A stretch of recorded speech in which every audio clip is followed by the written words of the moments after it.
യേശോ മിശിഹായിക്ക് സ്തുതിയായിരിക്കട്ടെ. ശരി, ഉറക്കെ പറഞ്ഞോ. യേശോ മിശിഹായിക്ക് സ്തുതിയായിരിക്കട്ടെ. എപ്പോഴുമാണോ ഇപ്പോഴാണോ? ഓക്കെ. പ്രിയമുള്ളവരെ, വെഞ്ചിരിപ്പില്ലേ, അത് ക്ഷീണമല്ല, അതൊരു ഊർജം കിട്ടുന്നൊരു പരിപാടിയാണ്. എല്ലാ വീട്ടിലും കയറി ഇറങ്ങുമ്പോൾ തന്നെ അതൊരു സുഖമെന്ന് അറിയാം. അതായത് ചായ വല്ലതും കൊടുക്കുമോ പുള്ളിക്ക്? ഒന്നും കഴിക്കില്ല, നന്നായത്. കാരണം അല്ലെങ്കിൽ പല കളറിലുള്ള വെള്ളം കഴിച്ചിട്ട് പിറ്റേ ദിവസം രാവിലെ കുർബാനക്ക് പോകാൻ നേരത്ത് ഭയങ്കര ബുദ്ധിമുട്ടായിരിക്കും. അതുകൊണ്ട് വേറൊരാളെ ഏൽപ്പിക്കേണ്ടി വരും കുർബാന. അതുകൊണ്ട് പരമാവധി എടുക്കാറില്ല. കാരണം ചിലയിടത്തുനിന്ന് ചായ വരും, ചിലയിടത്തുനിന്ന് സ്കോഷ്, ചിലയിടത്തുനിന്ന് ടാങ്ക്, ചിലയിടത്തുനിന്ന് വീപ്പ, അങ്ങനെ പല സാധനം കഴിച്ചിട്ട് പിറ്റേ ദിവസം രാവിലെ ഭയങ്കര ബുദ്ധിമുട്ടായിരിക്കുള്ളൂ. അതുകൊണ്ട് വെഞ്ചിരിപ്പിന് വീട്ടിൽ വരുമ്പോൾ വെള്ളം കുടിക്കാത്തതിൽ നിങ്ങൾക്കൊരു സങ്കടവും വേണ്ട. അത് ആരോഗ്യത്തെ ഓർത്തിട്ടാണ്. നിങ്ങളൊന്ന് വെറുതെ ടെസ്റ്റ് ചെയ്ത് നോക്കിയാൽ 40 വീട്ടിൽ കയറി ഇറങ്ങിയിട്ട് ഒന്ന് വെള്ളം കുടിച്ചിറങ്ങാം. പിന്നെ 40 ദിവസത്തേക്ക് നിങ്ങൾ വെള്ളം കുടിക്കില്ല എന്നുള്ളത്. പിന്നെ കാര്യമായിട്ട് ട്രിപ്പിട്ട് ആശുപത്രി കിടക്കേണ്ടിയൊക്കെ. പ്രിയമുള്ളവരെ, എന്നെ നിങ്ങൾ നേരത്തെ കണ്ടിട്ടുണ്ടോ? എന്നെ കണ്ടിട്ടുള്ളവരൊന്ന് കൈവോക്കിയേ. രക്ഷപ്പെട്ടോ, ആകെ 1-2 പേരേ ഉള്ളൂ, കുഴപ്പമില്ല. പ്രിയമുള്ളവരെ, ഞാനിപ്പോൾ ഇന്ന് വികാരിച്ചൻ വിളിച്ചിട്ട് ഇവിടെ വരാനുള്ള 2 കാരണങ്ങളുണ്ട്.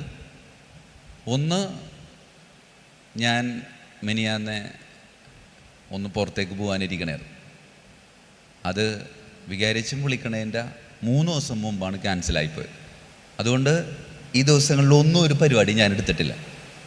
അപ്പോൾ വികാരിച്ചൻ വിളിച്ചപ്പോൾ എനിക്ക് വരാൻ പറ്റിയെന്നുള്ളതാണ്. 2, വിളിച്ചു കഴിഞ്ഞിട്ട് ഞാൻ അച്ഛനോട് പറഞ്ഞിട്ട് അച്ഛൻ എവിടെയാണെന്ന് ചോദിച്ചു. അപ്പോൾ സെൻറ്റ് സെബാസ്റ്റ്യൻ പള്ളിയാണെന്ന് പറഞ്ഞു. അപ്പോൾ ഞാൻ ഈ പള്ളിയെപ്പറ്റി ഒന്ന് അന്വേഷിച്ചു, ഗൂഗിളിലൊക്കെ ഒന്ന് അന്വേഷിച്ച് തപ്പി. നല്ല വെബ്സൈറ്റൊക്കെയാണ്. അപ്പോൾ സെബസ്ത്യാനോസ് പുണ്യാളൻ്റെ പള്ളി ആയതുകൊണ്ട് നമുക്ക് കുറച്ചുകൂടി ഇഷ്ടമാണ്. പ്രിയമുള്ളവരെ, ഞാൻ നിങ്ങളുടെ മുമ്പിൽ നിൽക്കുമ്പോൾ ഒരു ചേച്ചി ഒന്ന് പറയണ്ടേ, അച്ഛൻ ഞാൻ പേപ്പറൊക്കെ കൊണ്ടുവന്നിട്ട് എന്തെങ്കിലും ഗഹനമായ സാധനങ്ങൾ കിട്ടണോട്ടാന്ന് പറഞ്ഞു. ഞാൻ പറഞ്ഞു, എൻ്റെ പൊന്നേച്ചിക്ക് ഒരു സാധ്യതയില്ല എന്ന് പറഞ്ഞു. കാരണം ഞാൻ ഈ പേപ്പറും പേനൊക്കെ ആയിട്ട് വരുമ്പോൾ ഞാൻ അവരോട് ആദ്യം തന്നെ പറഞ്ഞു അതൊക്കെ മടക്കി വെച്ചേക്ക്. കാരണം എനിക്ക് ക്ലാസ്സിലിരിക്കുമ്പോൾ 2 കാര്യങ്ങൾ ഇഷ്ടമല്ല. ചോദ്യം ചോദിക്കണം എനിക്കിഷ്ടമല്ല. നിങ്ങൾക്ക് ഇഷ്ടമാണോ? നിങ്ങൾക്ക് ഇഷ്ടമല്ല.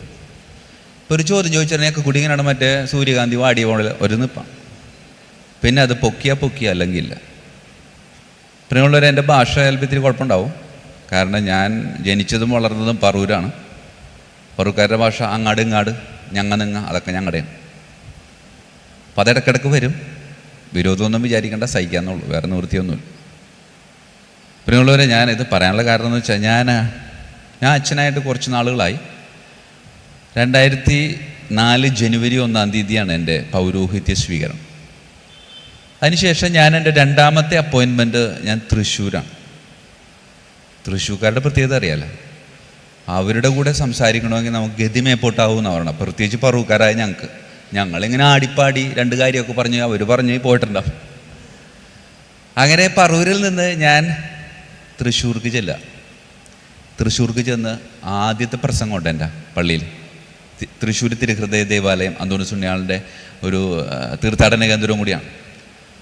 ആദ്യത്തെ പ്രസംഗത്തിൽ ആളുകൾ ഇങ്ങനെ വളരെ സീരിയസ് ആയിട്ട് ശ്രദ്ധിച്ചുകൊണ്ടിരിക്കണം എന്നെ. അപ്പം ഞാൻ പറഞ്ഞു, ദൈവമേ എനിക്ക് എന്തെങ്കിലും കുഴപ്പമുണ്ടാവുമോ? കാരണം എൻ്റെ പ്രസംഗം അത്ര നല്ലതല്ലെന്ന് എനിക്കറിയാം. അച്ഛനായിട്ടുള്ളൂ. എൻ്റെ ജീവിതത്തിൽ ഞാൻ മര്യാദക്ക് പ്രസംഗം പറഞ്ഞില്ല. അപ്പോഴും കിട്ടുകിട വരണം. അപ്പം ഇങ്ങനെ ശ്രദ്ധിച്ചിരിക്കണപ്പോൾ ഞാൻ പറഞ്ഞു, ദൈവമേ ഞാൻ മെച്ചപ്പെട്ട. കുറച്ച് കഴിഞ്ഞപ്പോഴാണ് എനിക്ക് മനസ്സിലായത്, ഇവനത് എന്തുട്ടാണ് ഈ പറയണത്? എൻ്റെ സ്ലാങ് കേട്ടിട്ടെ അങ്ങാട് അവരിങ്ങനെ വിളിച്ച് നിൽക്കണം. എന്തൊരു കൗതുകരമായ കോമഡി ടൈം കാണുന്ന പോലെ അവരിങ്ങനെ വളരെ സന്തോഷത്തോട് നിൽക്കുക. അപ്പം ഞാൻ പിന്നീടാണ് കാര്യങ്ങളൊക്കെ മനസ്സിലായത്. ഒരു ദിവസം ഞാനത് ഇപ്പോഴും ഓർക്കുന്നുണ്ട്. ഒരു ദിവസം കുർബാന കഴിഞ്ഞ് പുറത്ത് നിൽക്കുക. അപ്പോൾ ഒരു അമ്മിച്ചി, ഇത്രയും പ്രായമുണ്ടാവും, ശരിയാണ്. അമ്മിച്ചി വന്നിട്ട് പറഞ്ഞു, അച്ഛാ കിടാവിന വയ്യ, ആശുപത്രിയിലാണെന്ന് പറഞ്ഞു. നമുക്ക് ഒറ്റ കിടാവുള്ളൂ, പശു കിടാവാണ്. കിടാവിന് ആശുപത്രിയിൽ പോകാൻ സാധ്യതയുണ്ടല്ലോ. കാരണം നമ്മുടെ എല്ലായിടത്തുമൊക്കെ സംഭവിക്കുന്ന കാര്യമാണ്. കിടാവിന് ഉവാവൊക്കെ വരും, ആശുപത്രി കൊണ്ടുപോകും. അപ്പോൾ പറഞ്ഞു, അച്ഛാ കിടാവിന് വേണ്ടി ഒന്ന് പ്രാർത്ഥിക്കണമെന്ന് പറഞ്ഞു. അവൻ പ്രാർത്ഥിച്ചേക്കാഴ്ച കുഴപ്പമില്ല എന്ന് പറഞ്ഞു.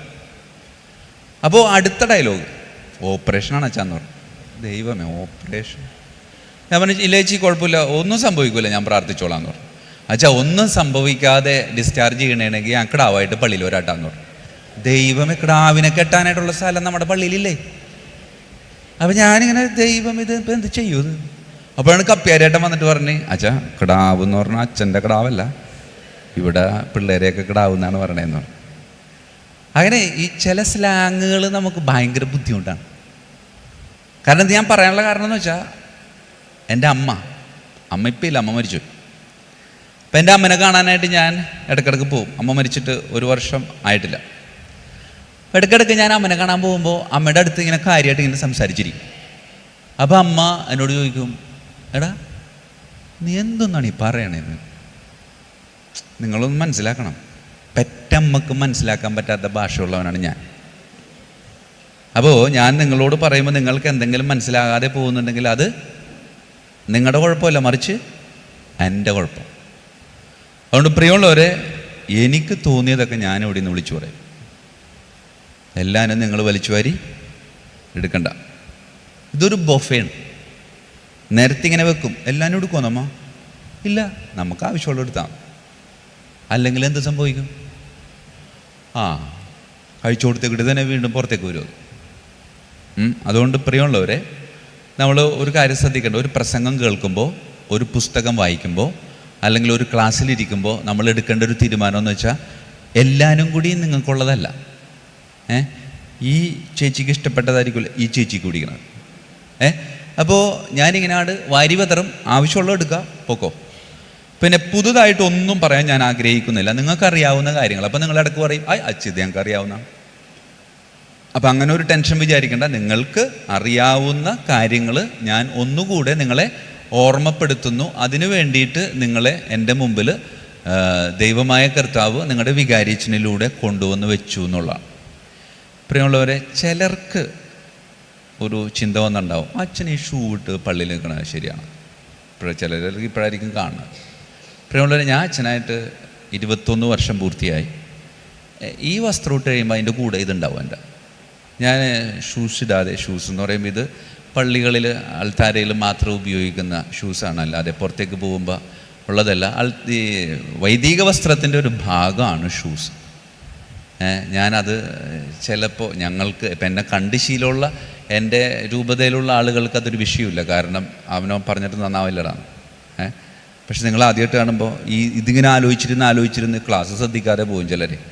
അപ്പോൾ അതിനൊരു ഉത്തരവാദിത്യം തന്നേക്കാന്ന് വിചാരിച്ചാണ്. എന്നിട്ട് ക്ലാസ് സ്വസ്ഥമായിട്ട് നിങ്ങൾ ശ്രദ്ധിച്ചിരുന്നോളൂ എന്ന് പറയാൻ വേണ്ടിയിട്ടാണ്. പ്രിയമുള്ളവരെ, ഇന്ന് ഞാൻ നിങ്ങളോട് പറയാനായിട്ട് ആഗ്രഹിക്കുന്നത്, ഇത് സെബസ്ത്യാനോസ് പുണ്യാളൻ്റെ പള്ളിയാണ്. സെബസ്ത്യാനോസ് പുണ്യാളൻ എങ്ങനെയാണ് മരിച്ചത്? അച്ഛൻ ആദ്യം പറഞ്ഞാണ്ട് അച്ഛൻ ചോദിക്കൂല എന്നല്ലേ? അതല്ലേ ഉദ്ദേശിച്ചത്? എനിക്കറിയാം. പ്രിയമുള്ളവരെ, ഇതെന്ന് വെച്ചാൽ വളരെ സിമ്പിളായിട്ടുള്ള ചോദ്യമല്ലേ? എന്താണ് ഗത കൊണ്ട്? അന്നൊക്കെ ഈ ഗത ഉണ്ടായാവോ? ഈ ഗത എന്ന് പറയുന്നത്, പ്രിയമുള്ളവരെ, ഞാൻ ഇത് പറയാനുള്ള കാരണമുണ്ട്. ഈ വെണ്ടൂര് എന്ന് പറഞ്ഞൊരു സ്ഥലമുണ്ട് നമ്മുടെ തൃശ്ശൂർ, സെബസ്ത്യാനോസ് പുണ്യാളൻ്റെ പള്ളി. ആ പള്ളിയിൽ ഒരു ദിവസം കുർബാനയ്ക്ക് പോയ കാണും. കുർബാന കഴിഞ്ഞിട്ട് പ്രദക്ഷിണം നടക്കുക. അപ്പോൾ പ്രദക്ഷിണം നടക്കണതിൻ്റെ സമയത്ത് ഒരു ചെറുപ്പക്കാരൻ വന്നിട്ട് പറഞ്ഞാൽ ഒരു ചോദ്യം ചോദിക്കാണ്ട്, ചോദിച്ചോട്ടെ എന്ന് ചോദിച്ചു. ചുറ്റും നോക്കിയപ്പോൾ ആരുമില്ല. ചോദിച്ചോളാൻ പറഞ്ഞു. കാരണം നമുക്ക് ഇവരുടെ ചോദ്യം നമുക്ക് പെട്ടെന്ന് ഉൾക്കൊള്ളാൻ പറ്റില്ല. അപ്പോൾ എൻ്റെ ചോദ്യം ഇതാണ്, അച്ഛാ സെബസ്ത്യാനോസ് പുണ്യാളൻ മരിച്ചു എങ്ങനെയാണെന്ന് ചോദിച്ചു. ഞാൻ പറഞ്ഞു, ഗത കൊണ്ട് അടിയായിട്ട് മരിച്ചാണെന്ന് പറഞ്ഞു. ഓക്കെ, എൻ്റെ പ്രധാനപ്പെട്ട ചോദ്യത്തിൻ്റെ ഒരു മുന്നോടിയായിരുന്നു എന്ത്? ആദ്യത്തെ ചോദ്യം.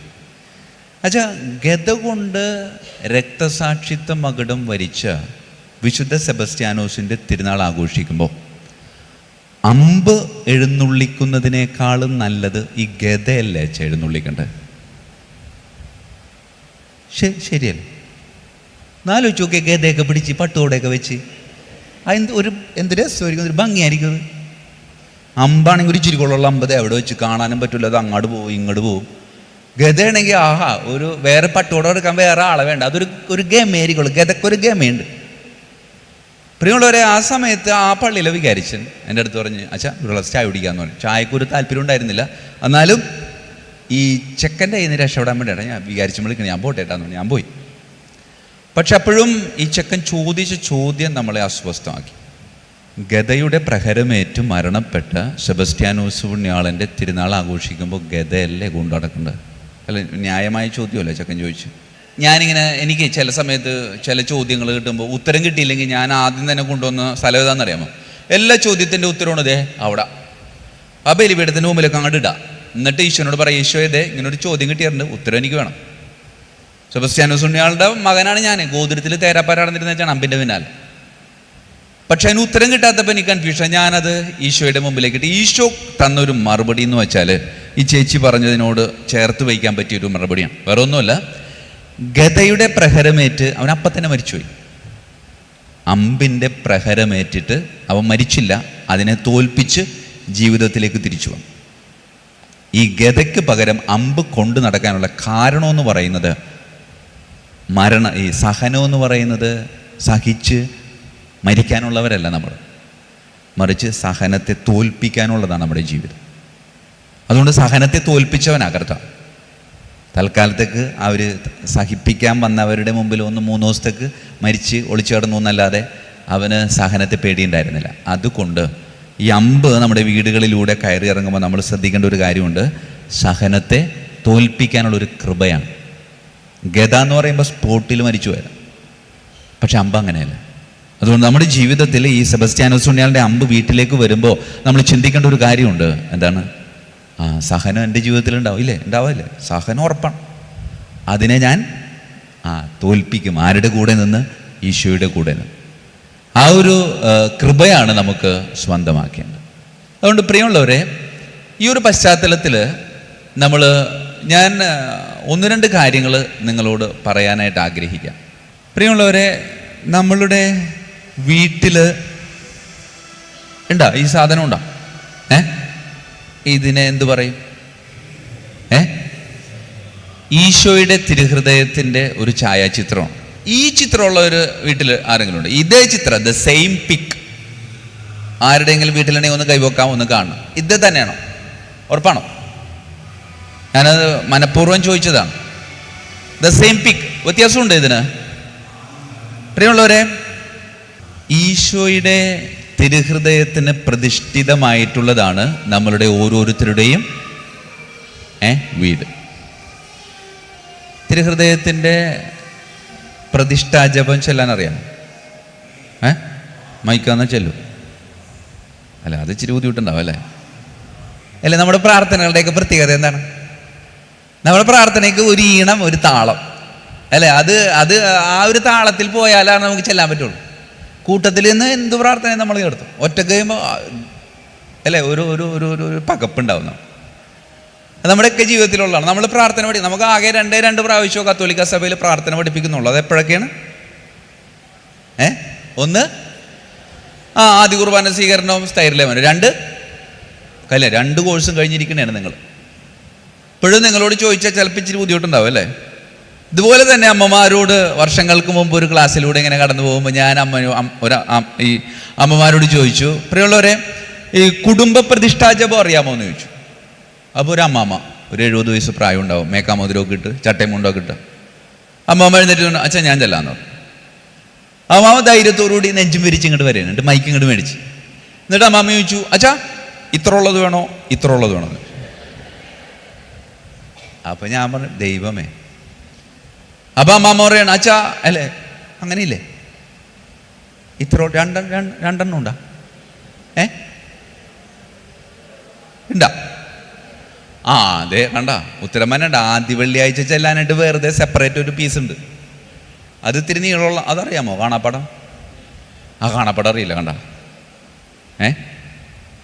അതാണ് ചില പ്രാർത്ഥനകൾ. ഈ അമ്മാമ്മ എന്നിട്ട് ആദ്യ വെള്ളിയാഴ്ച ചെല്ലണ ജപം വെറുതെ പുല്ലുപോലെ അങ്ങോട്ട് ചെല്ലുക. എനിക്ക് സത്യമായിട്ട് എനിക്കറിഞ്ഞൂടാ. ആദ്യ വെള്ളിയാഴ്ച ചെല്ലണ ജപമാണ്. അപ്പം ഞാനിങ്ങനെ നിൽക്കാം.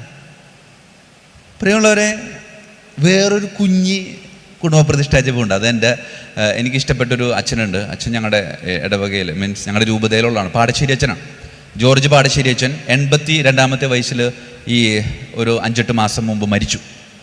വളരെ സന്തോഷമായിട്ട് ജീവിച്ച് സന്തോഷമായിട്ട് മരിച്ച്.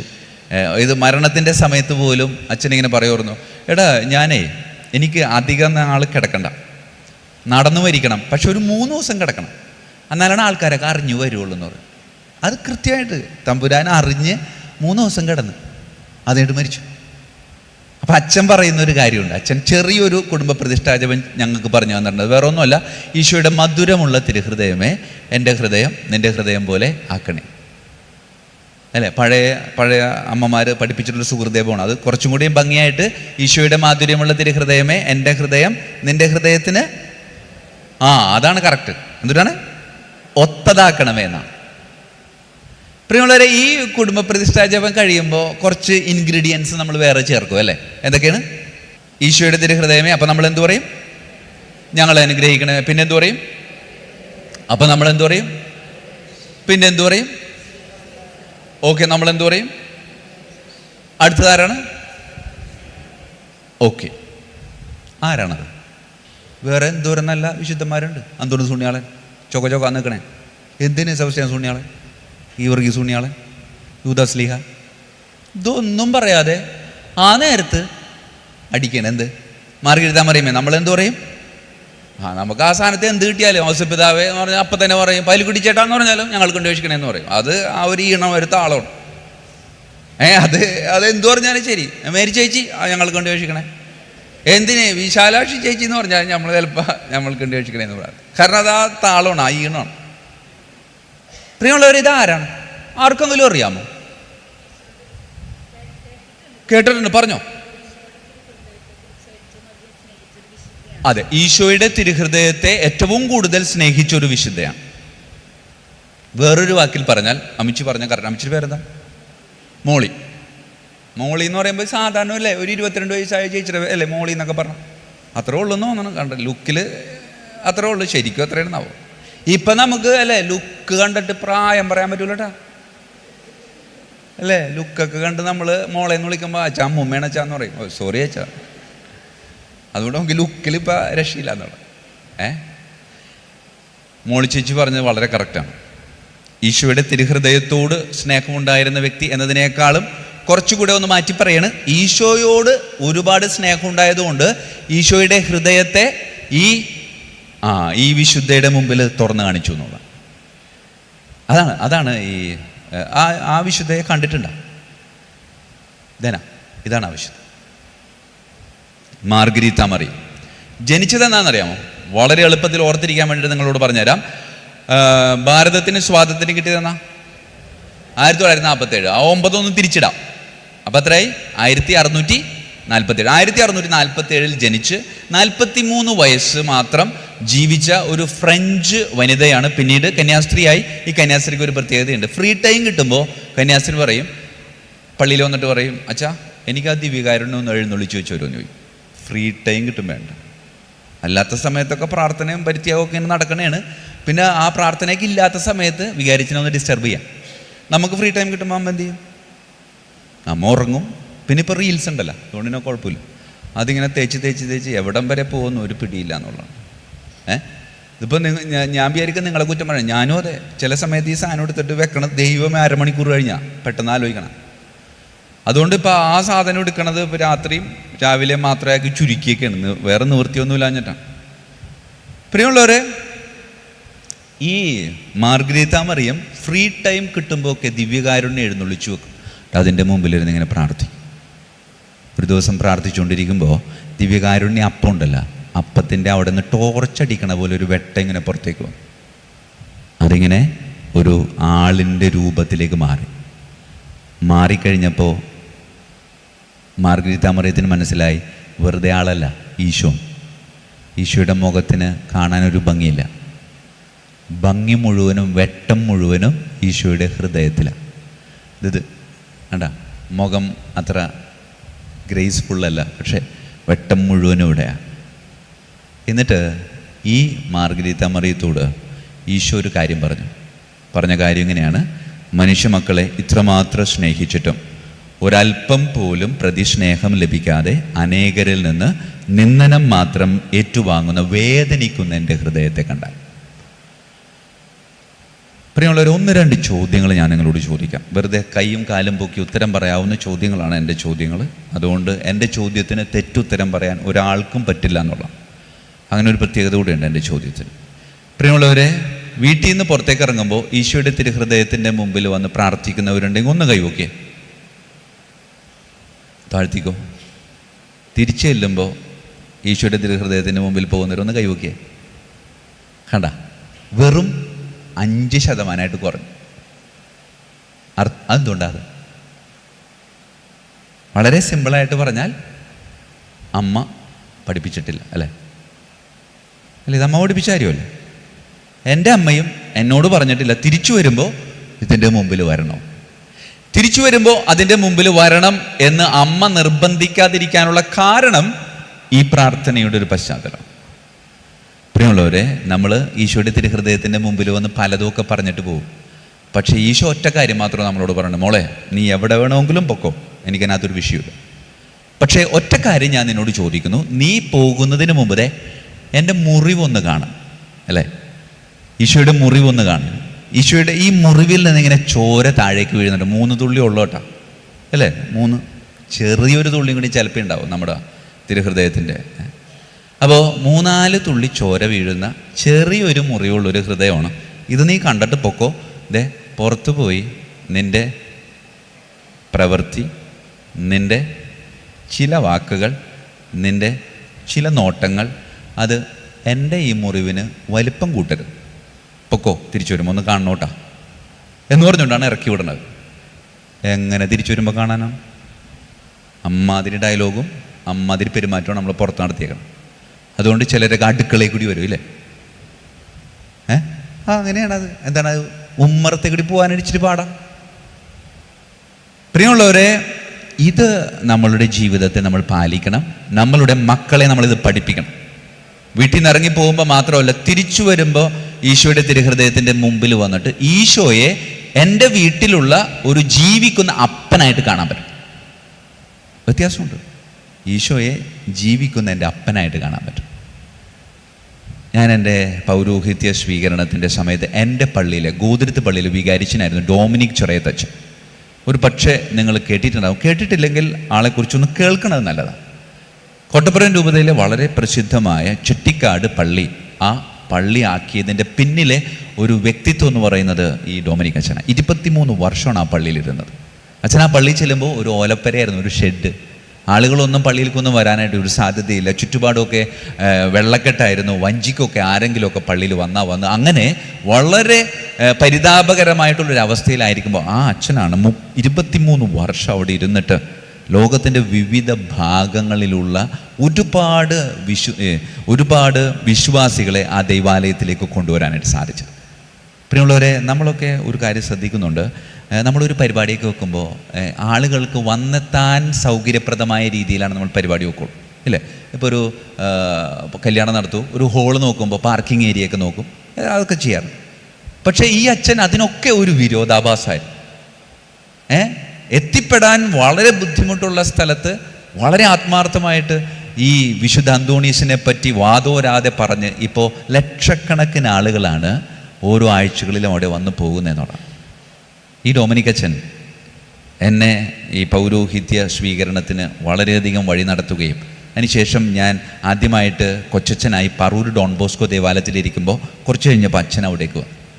അച്ഛൻ പഠിപ്പിച്ചൊരു കാര്യം നിങ്ങളോട് പറയാം, നിങ്ങളത് പ്രാവർത്തികമാക്കുകയാണെങ്കിൽ നല്ലതായിരിക്കും. അച്ഛൻ എവിടെയെങ്കിലും പോകുമ്പോൾ, അപ്പോൾ എൻ്റെ വണ്ടിക്കാണ് അച്ഛൻ പോവുക. അച്ഛന് ഒരുമാതിരി പ്രായം ഉണ്ടായിരുന്നു. എൻ്റെ കൂടെ നിൽക്കുമ്പോൾ വണ്ടി ഓടിക്കാനായിട്ട് അച്ഛൻ ഇഷ്ടപ്പെടാറില്ല. അപ്പോൾ എവിടെ പോകണമെങ്കിലും ദയസേവ പോവാന്ന് പറയും. അങ്ങനെ ഞാൻ വണ്ടി എടുത്ത് വരുമ്പോഴേക്കും അച്ഛൻ പള്ളിയിലേക്ക് ഇങ്ങനെ കയറി പോകുന്നുണ്ടാവും. ഒരു 30 സെക്കൻഡ് പോലും പള്ളിയിൽ നിൽക്കത്തില്ല, അപ്പം തന്നെ തിരിച്ചിറങ്ങി വരും. എന്നിട്ട് എൻ്റെ വണ്ടി കയറിയിട്ട് സ്ഥലത്തേക്ക് പോകും. അപ്പോൾ കുറച്ച് ദിവസം കഴിഞ്ഞപ്പോൾ ഞാൻ അച്ഛനോട് ചോദിച്ചു, അച്ഛാ ഈ 10-30 സെക്കൻഡ് പോലും എടുക്കില്ല, ചിലപ്പോൾ 2 സെക്കൻഡ് 3 സെക്കൻഡൊക്കെ എടുത്തിട്ട് അപ്പം തന്നെ തിരിച്ചു വരും. അതുകൊണ്ട് ഇത് ഇത്ര തിരക്കിട്ട് എന്തിട്ടാണ് പ്രാർത്ഥിക്കണമെന്ന് ചോദിക്കും. അപ്പോൾ അച്ഛൻ അന്ന് തമാശയ്ക്ക് പറഞ്ഞൊരു കാര്യമുണ്ട്, നിൻ്റെ കൂടെയല്ലേടാ പോണത്, തിരിച്ചെത്തിച്ചേക്കണ കർത്താവേ എന്നാണ് പ്രാർത്ഥിച്ചതെന്ന്. അപ്പോൾ ആദ്യം ഞാനിങ്ങനെ കൗതുകത്തോടെ നോക്കിയപ്പോൾ പറഞ്ഞില്ല, സത്യമായിട്ട് അങ്ങനെ തന്നെയാണ്, നീയോ അങ്ങനെ തന്നെ ചെയ്യണം. എവിടെ പോകുമ്പോഴും ജസ്റ്റ് ഒന്ന് പള്ളി കയറിയിട്ട്, അല്ലെങ്കിൽ നിങ്ങൾ വീട്ടിൽ നിന്നാവുമ്പോൾ ജസ്റ്റ് കർത്താവിൻ്റെ അടുത്ത് കർത്താവ് ഞാനിങ്ങനെ സ്ഥലത്തേക്ക് പോകാണ്ട് തിരിച്ചു വരുമ്പോഴും എത്തിയേട്ടാ. വീട്ടിൽ അപ്പൻ ജീവിക്കുന്ന ഒരു യാഥാർത്ഥ്യമായിട്ടുണ്ടെങ്കിൽ എവിടെയെങ്കിലും പോകുമ്പോൾ അപ്പനോട് പറഞ്ഞിട്ട് പോകില്ല, തിരിച്ചു വരുമ്പോഴും അപ്പനോട് പറയും എത്തിയേട്ടാന്ന്. ആ ഒരു ഫീല്, ആ ഒരു ബന്ധം നമുക്ക് ഈശോയുടെ തിരുഹൃദയവുമായിട്ട് ഉണ്ടാക്കാനായിട്ട് പരിശ്രമിക്കണമെന്നാണ്. അതിന് ദൈവം പ്രത്യേകമായിട്ട് നമ്മളെ അനുഗ്രഹിക്കട്ടെ എന്ന് പ്രാർത്ഥിക്കണം. നമ്മൾ വിശുദ്ധ സെബസ്ത്യാനോസിൻ്റെ ദൈവാലയത്തിലാണ് ഇരിക്കുന്നത്. ഈ ദൈവാലയമാകുന്നതിൻ്റെ കാരണം എന്താണ്? ദിവ്യകാരുണ്യം. ഈ ദൈവാലയമാകാനുള്ള കാരണം ദിവ്യകാരുണ്യമാണ്. ഞാനിപ്പോൾ അവിടെ വന്ന് ആ സക്രാരിയിൽ നിന്ന് ആ സക്രാരി ഉൾപ്പെടെ ഇവിടെ നിന്ന് പറിച്ചുകൊണ്ടുപോയി അപ്പുറത്ത് പാരിഷ് ഹോളിൽ വെച്ചിട്ടുണ്ടെങ്കിൽ അത് ദൈവാലയമാവും. ഇത് വെറുതെ കെട്ടിടമായിട്ട് മാറും. അതേപോലെ ഓരോ കത്തോലിക്ക കുടുംബത്തെയും കർത്താവിൻ്റെ കുടുംബമാക്കി മാറ്റുന്ന ഒരു യാഥാർത്ഥ്യമാണ് ഈശോയുടെ തിരുഹൃദയം. അതുകൊണ്ട് ഭവനം, എൻ്റെ മാറ്റിയിട്ട് ബാക്കി എന്താണ്? ഭവനത്തിന് വനം അല്ലേ? വീടൊരു കാടാണോ? വീടൊരു കാടാണ്. ആ വീട് ഈശോയുടെ തിരുഹൃദയത്തിന് പ്രതിഷ്ഠിതമല്ലെങ്കിൽ, അതുകൊണ്ട് ഭവനമാകുന്നത്, ഭംഗിയുള്ള വനമാകുന്നത് അവിടെ ഈശോയുടെ തിരുഹൃദയത്തിൻ്റെ സാന്നിധ്യം വരുമ്പോഴാണ്. അതുകൊണ്ട് എൻ്റെ ഭവനം എൻ്റെ ഈശോയുടെ തിരുഹൃദയത്തിൻ്റെതാണോ എന്ന് പരിശോധിക്കണം. അത് പരിശോധിച്ച് അത് ഈശോയുടെ തിരുഹൃദയത്തിൻ്റെതാക്കി മാറ്റണേ എന്ന് നിങ്ങൾ പ്രാർത്ഥിക്കണം. പ്രിയമുള്ളവരെ, ഞാൻ നേരത്തെ പറഞ്ഞു, നമ്മുടെ മാർഗരീത്ത മറിയം, ഇനി നിങ്ങൾക്ക് മാർഗരീത്ത മറിയത്തെ ഇഷ്ടപ്പെടണം കേട്ടോ. എനിക്കും ഭയങ്കര ഇഷ്ടമാണ് മാർഗരീത്ത മറിയത്തെ. അത് ചെറുപ്പത്തിൽ തുടങ്ങി ഇഷ്ടം. കാര്യം എന്താണെന്നറിയാമോ? എൻ്റെ അമ്മ നടത്തിയിരുന്ന പ്രാർത്ഥന എന്ന് പറയുന്നത് 1.25 മണിക്കൂറാണ്. അതെന്ത് സംഭവിച്ചാലും അങ്ങനെ തന്നെയായിരിക്കും. ഒരു ജപമാല, പിന്നെ അവിടെ ഇടുന്നൊക്കെ കുറച്ച് സാധനങ്ങൾ, അമ്മക്കറിയാവുന്ന ചില പ്രാർത്ഥനകളൊക്കെ ഉണ്ട്. അതൊക്കെ ഇങ്ങനെ കേട്ടിരിക്കും. ഇപ്പോൾ അത് കാണാനുമില്ല, കേൾക്കാനുമില്ല. അത് ലിപിയില്ലാത്ത കുറേ പ്രാർത്ഥനകളില്ല. അമ്മമാർക്ക് അങ്ങനെ ലിപിയില്ലാത്ത കുറച്ച് പ്രാർത്ഥനകളുണ്ടാകും. അപ്പോൾ അമ്മ അവസാനം പ്രാർത്ഥന അവസാനിപ്പിച്ച് വചനം വായിച്ച് അവസാനം മാതാവിൻ്റെ അല്ലെങ്കിൽ ഈശോയുടെയൊക്കെ ഗാനം ആലപിച്ചതിന് ശേഷം ഈ ഒരു സാധനം എടുക്കുക. എന്ത്? പ്രതിഷ്ഠാജപം. ഏറ്റവും അവസാനത്തെ സാധനമാണ് എന്ത്? മാർഗരീത്ത മറിയമേ. അപ്പം ഞങ്ങളൊക്കെ കൂടി ഞങ്ങൾക്ക് വേണ്ടി വെച്ചിരിക്കണം. എന്താണ്? തീർന്ന് പരിപാടിയിരുന്നു. അത് മാത്രമല്ല, പ്രാർത്ഥന കഴിഞ്ഞ് ഉടനെ തന്നെ എന്ത് കിട്ടും? ചോറ് കിട്ടും. അപ്പം മാർഗരീത്ത മറിയവും ചോറും കൂടി അഭേദ്യമായ ബന്ധമാണ്. അങ്ങനെ മാർഗരീത്ത മറിയത്തെ എനിക്ക് ഭയങ്കര ഇഷ്ടമായിരുന്നു. പക്ഷേ സെമിനാരി ചേർന്ന് പഠിച്ച് അച്ഛനൊക്കെ ആയപ്പോഴേക്കും മാർഗരീത്ത മറിയത്തെ കുറച്ചുകൂടി എനിക്ക് ഇഷ്ടമായി. കാരണം എന്താണ്? മാർഗരീത്ത മറിയത്തിൻ്റെ ആ ഒരു വലിയൊരു സത്യം.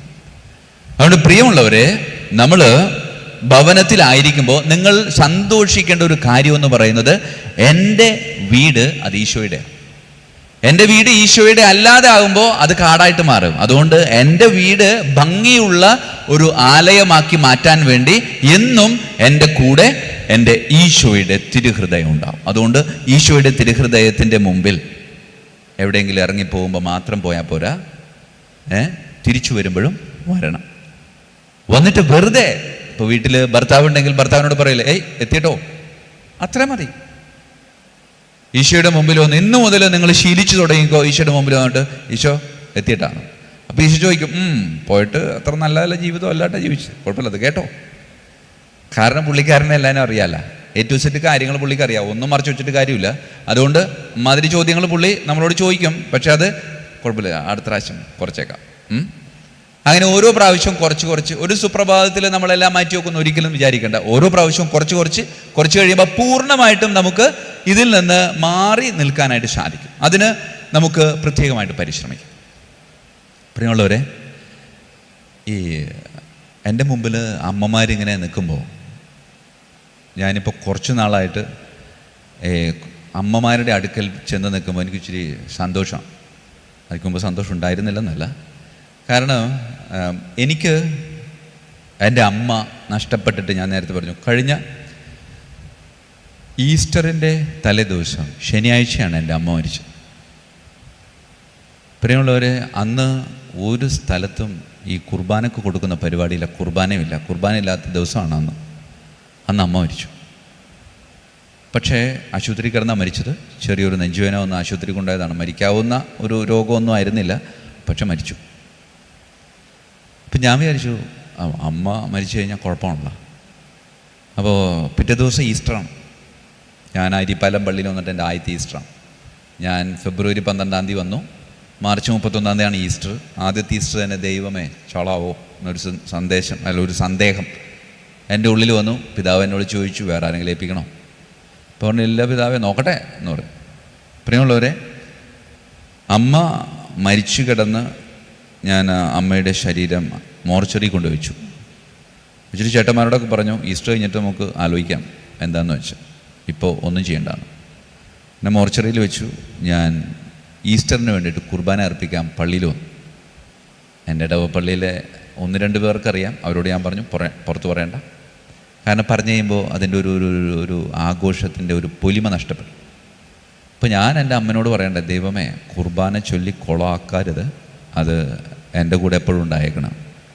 പ്രിയമുള്ളവരെ, ഈ കഴിഞ്ഞ 2024 മാർച്ച് 31 തീയതിയിലത്തെ ഈസ്റ്റർ കുർബാന ഞാനെന്ന പൗരോഹിത്യ വ്യക്തിത്വത്തിലെ 21ാമത്തെ ഈസ്റ്റർ കുർബാനയായിരുന്നു.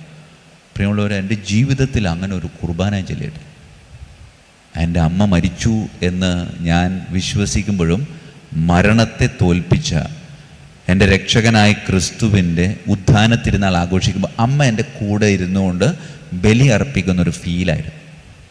അതുകൊണ്ട് പ്രിയമുള്ളവരെ, എനിക്ക് നിങ്ങളോട് ഇത് പറയാനുള്ളൊരു കാരണമെന്ന് വെച്ചാൽ, വീട്ടിൽ അമ്മയും അപ്പനും വേണ്ടപ്പെട്ടവരും ഒക്കെ മരിക്കുമ്പോൾ നമ്മളൊരു വൃത്തികെട്ട പേരിട്ട് ഈസ്റ്ററും ക്രിസ്മസും ഒക്കെ മാറ്റിവയ്ക്കും. ആ പേരെന്താണ്?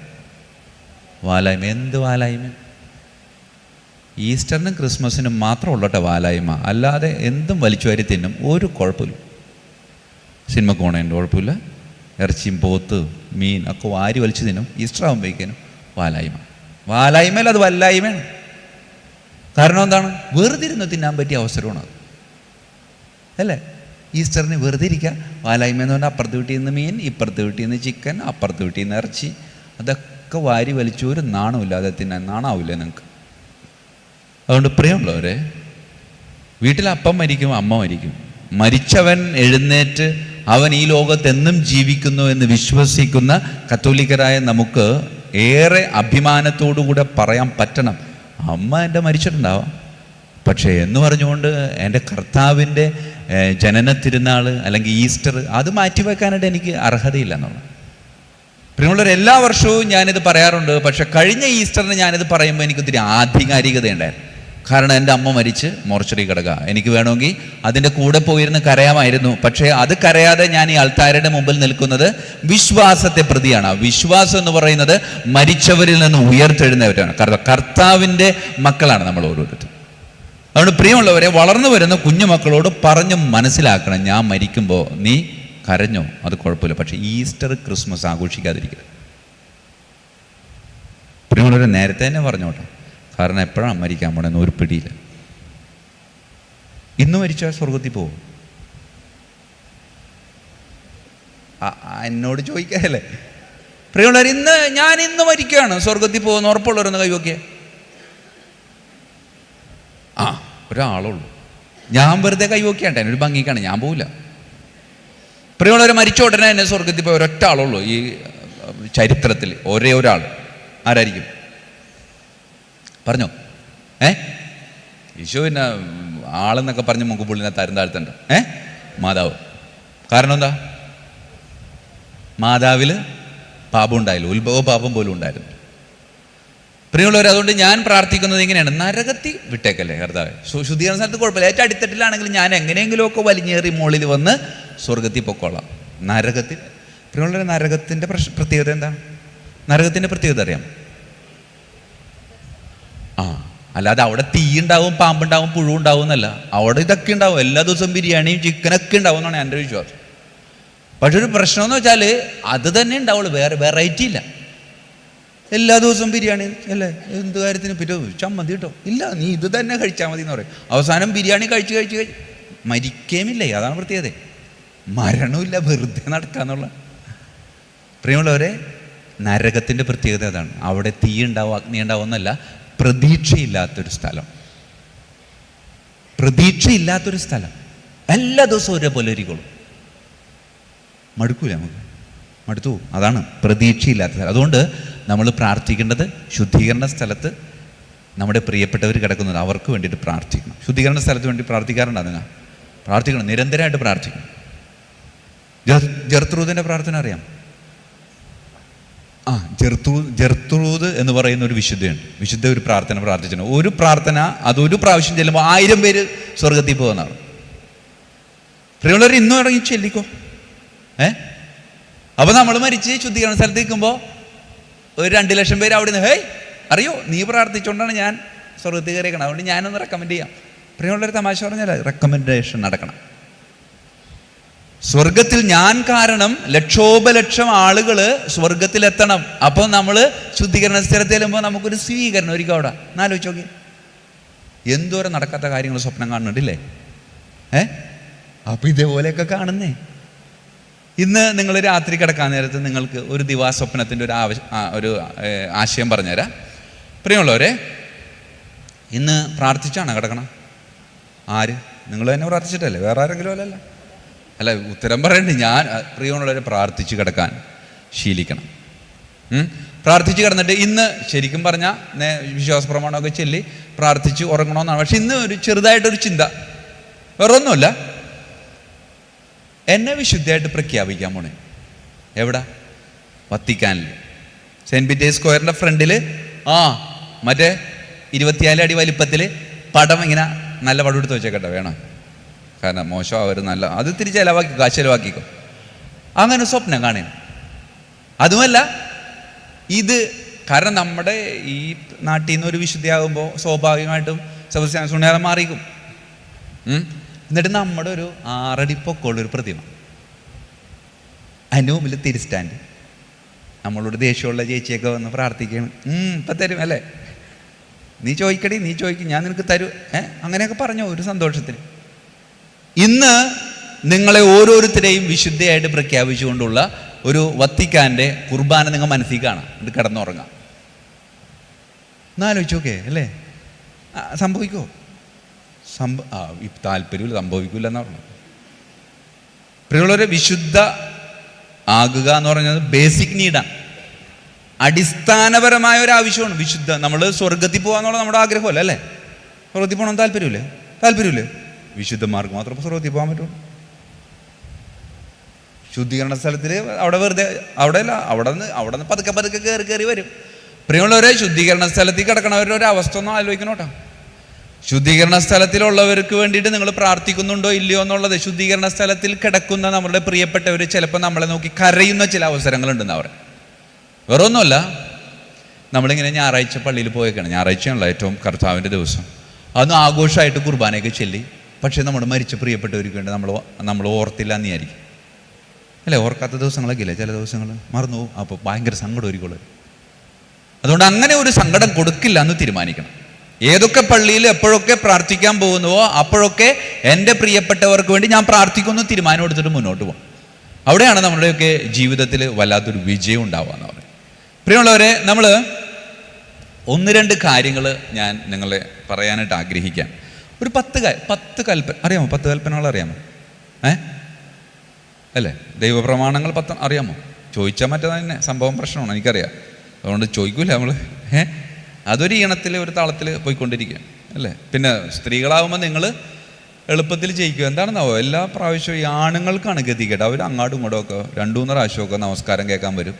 നിങ്ങളത് രക്ഷപ്പെടുകയും ചെയ്യും. അതെന്താണ് അതിൻ്റെ ഗുട്ടൻസ് ഒന്നും ഒരു പിടുത്തം കിട്ടിയിട്ടില്ല. അതുകൊണ്ട് ഞാനിപ്പോൾ നമസ്കാരം കേൾക്കാറില്ല. കാരണം ആണുങ്ങൾ തോറ്റുപോകും, പെണ്ണുങ്ങൾ ജയിക്കുകയും ചെയ്യും.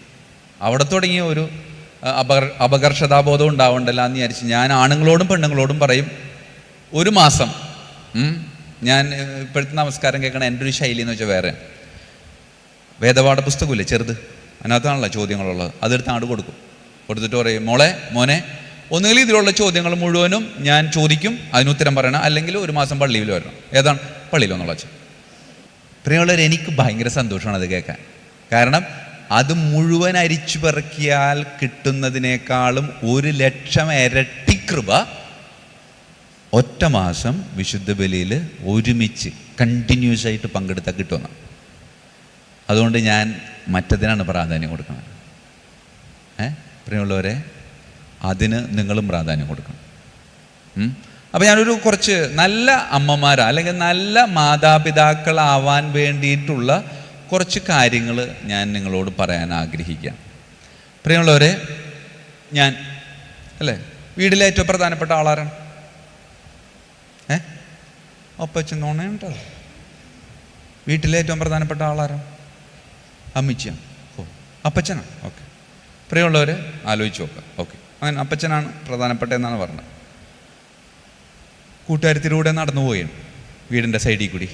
അപ്പോൾ പറയും, എന്തേടാ എൻ്റെ അപ്പച്ചൻ്റെ വീട്, അങ്ങനെയാണോ പറയണം? പിന്നെ എന്താ പറയണം? എൻ്റെ വീടാണ്. അപ്പോൾ പ്രധാനപ്പെട്ടത് ആളാരാണ്? ഞാനല്ലാതെ ഒരാളില്ല അവിടെ. ഈ വീടിൻ്റെ ഏക രക്ഷാധികാരി ഞാനാകുന്നു, ഞാനല്ലാതെ വേറൊരു രക്ഷാധികാരി ഈ വീടിന് ഇല്ല. പിന്നെ ഒരു ഭംഗിക്ക് മറ്റുള്ളവർ ചോദിക്കുമ്പോൾ പറയുമെന്നല്ലാതെ ശരിക്കും പ്രിയമുള്ള LKG പഠിക്കുന്ന ഒരു കൊച്ച്, ആ കൊച്ചിൻ്റെ കൂട്ടുകാരത്തിലൂടെ ഈ വീടിൻ്റെ സൈഡിൽ കൂടി പോകുമ്പോൾ, ദേടി എൻ്റെ അപ്പൻ്റെ വീട് പറയോ? പിന്നെ എന്താ പറയാൻ പോണ? എൻ്റെ വീടെന്നാണ്. ഏത് കാലഘട്ടത്തിലും ഈ വീട് അതെൻ്റെയാണ്. വീട്ടിലെ ഏറ്റവും പ്രധാനപ്പെട്ട ആളാരാണ്? ഞാനാണ്. ഞാൻ വീട്ടിലില്ലെങ്കിൽ എന്തെങ്കിലും നടക്കുമോ? ഒന്നും നടക്കില്ല എന്നാണ് നമ്മുടെ വിചാരം. പക്ഷേ ഏറ്റവും കൂടുതൽ സന്തോഷിക്കണത് നമ്മില്ലാത്തപ്പോഴാണ്. CCTV ഒക്കെ വീട്ടിലുണ്ടാ, ഒരെണ്ണം മേടിച്ച് വെക്കണം കേട്ടോ. അവരെന്ത് ചെയ്യണമെന്ന് അറിയാൻ വേണ്ടിയില്ല, അവരുടെ സന്തോഷം ഒന്ന് കാണണം നമ്മൾ പുറത്ത് പോകുമ്പോൾ. പ്രിയമുള്ളവരെ, അത് നിങ്ങൾ കുറച്ച് കാശ് പോയാലും കുഴപ്പമില്ലെന്നേ. അപ്പോൾ നമുക്ക് അറിയാൻ പറ്റും, അയ്യോ എന്തൊരു സന്തോഷത്തിലാണ് അവർ ജീവിക്കണത്. അപ്പോൾ നമുക്ക് മരിക്കാൻ കുഴപ്പമുണ്ടാവില്ല. നമുക്കിപ്പോൾ മരിക്കാൻ പേടി എന്താണ്? ദൈവമേ അവരിത് എങ്ങനെ ജീവിക്കുമെന്ന് വിചാരിച്ചിട്ടാണ്. മരിച്ചു കഴിയുമ്പോൾ പിറ്റേന്ന് ദിവസം ആണെങ്കിൽ നമ്മൾ കറക്റ്റ് CCTV ആണ് നമുക്ക് കിട്ടും. പക്ഷെ തിരിച്ചു വരാൻ പറ്റില്ല. CCTVയുടെ പ്രത്യേകത എന്ന് വെച്ചാൽ നമുക്ക് തിരിച്ചു വരാം. മറ്റേ മരണം കഴിഞ്ഞ ഉടനെ നമുക്ക് എല്ലാം കൃത്യമായിട്ട് കാണാൻ പറ്റും. അപ്പോൾ വീട്ടിലെ ജീവിത പങ്കാളിയൊക്കെ ദൈവമേ തലകുത്തി മറിഞ്ഞിട്ട് സങ്കടം വരെ നമുക്ക്. ആദ്യത്തെ കുറച്ച് ദിവസം നാട്ടുകാരെ കാണിക്കാൻ വേണ്ടി കുറച്ച് കരയായിരിക്കും. പക്ഷെ അതിന് ശേഷമുള്ള ലൈഫില്ലേ, അതറിയാൻ വേണ്ടിയിട്ട് ആരും അറിയാതെ ഒരു CCTV വെച്ചോക്കെ മരിക്കാൻ പേടിയില്ലാവും. നിങ്ങൾക്ക് സന്തോഷത്തോടെ മരിക്കാൻ പറ്റും. അതുകൊണ്ട് പ്രിയമുള്ളവരെ, ഞാൻ വീട്ടിൽ നിന്ന് പോകുമ്പോൾ നമ്മൾ വിചാരിക്കും, ദൈവമേ ഇന്ന് അവിടെ ഭക്ഷണം മര്യാദ കഴിക്കില്ല, ഒരു ടേസ്റ്റും ഉണ്ടാവില്ല, ഇത് ഞാൻ വെച്ചിട്ടുണ്ടെങ്കിൽ എന്തിനു കൊള്ളാം. എന്നിട്ട് തിരിച്ചു വരുമ്പോൾ മക്കളോട് ചോദിക്കും, മക്കളെ ഭക്ഷണം ഒന്നിനും കൊള്ളില്ലായിരുന്നു അമ്മച്ചി എന്ന് പറയും. എവിടെ ഒടുക്കത്തെന്നോണ്ടാണ് ആ പറയണത്. CCTV വെച്ചാൽ കറക്റ്റായിട്ട് അറിയാൻ പറ്റും. അവർ മോളെ ടേസ്റ്റ് ഉണ്ടാ, ഭക്ഷണത്തിന് രസമില്ലെങ്കിലും ഒരു സമാധാനമില്ല അച്ഛാ.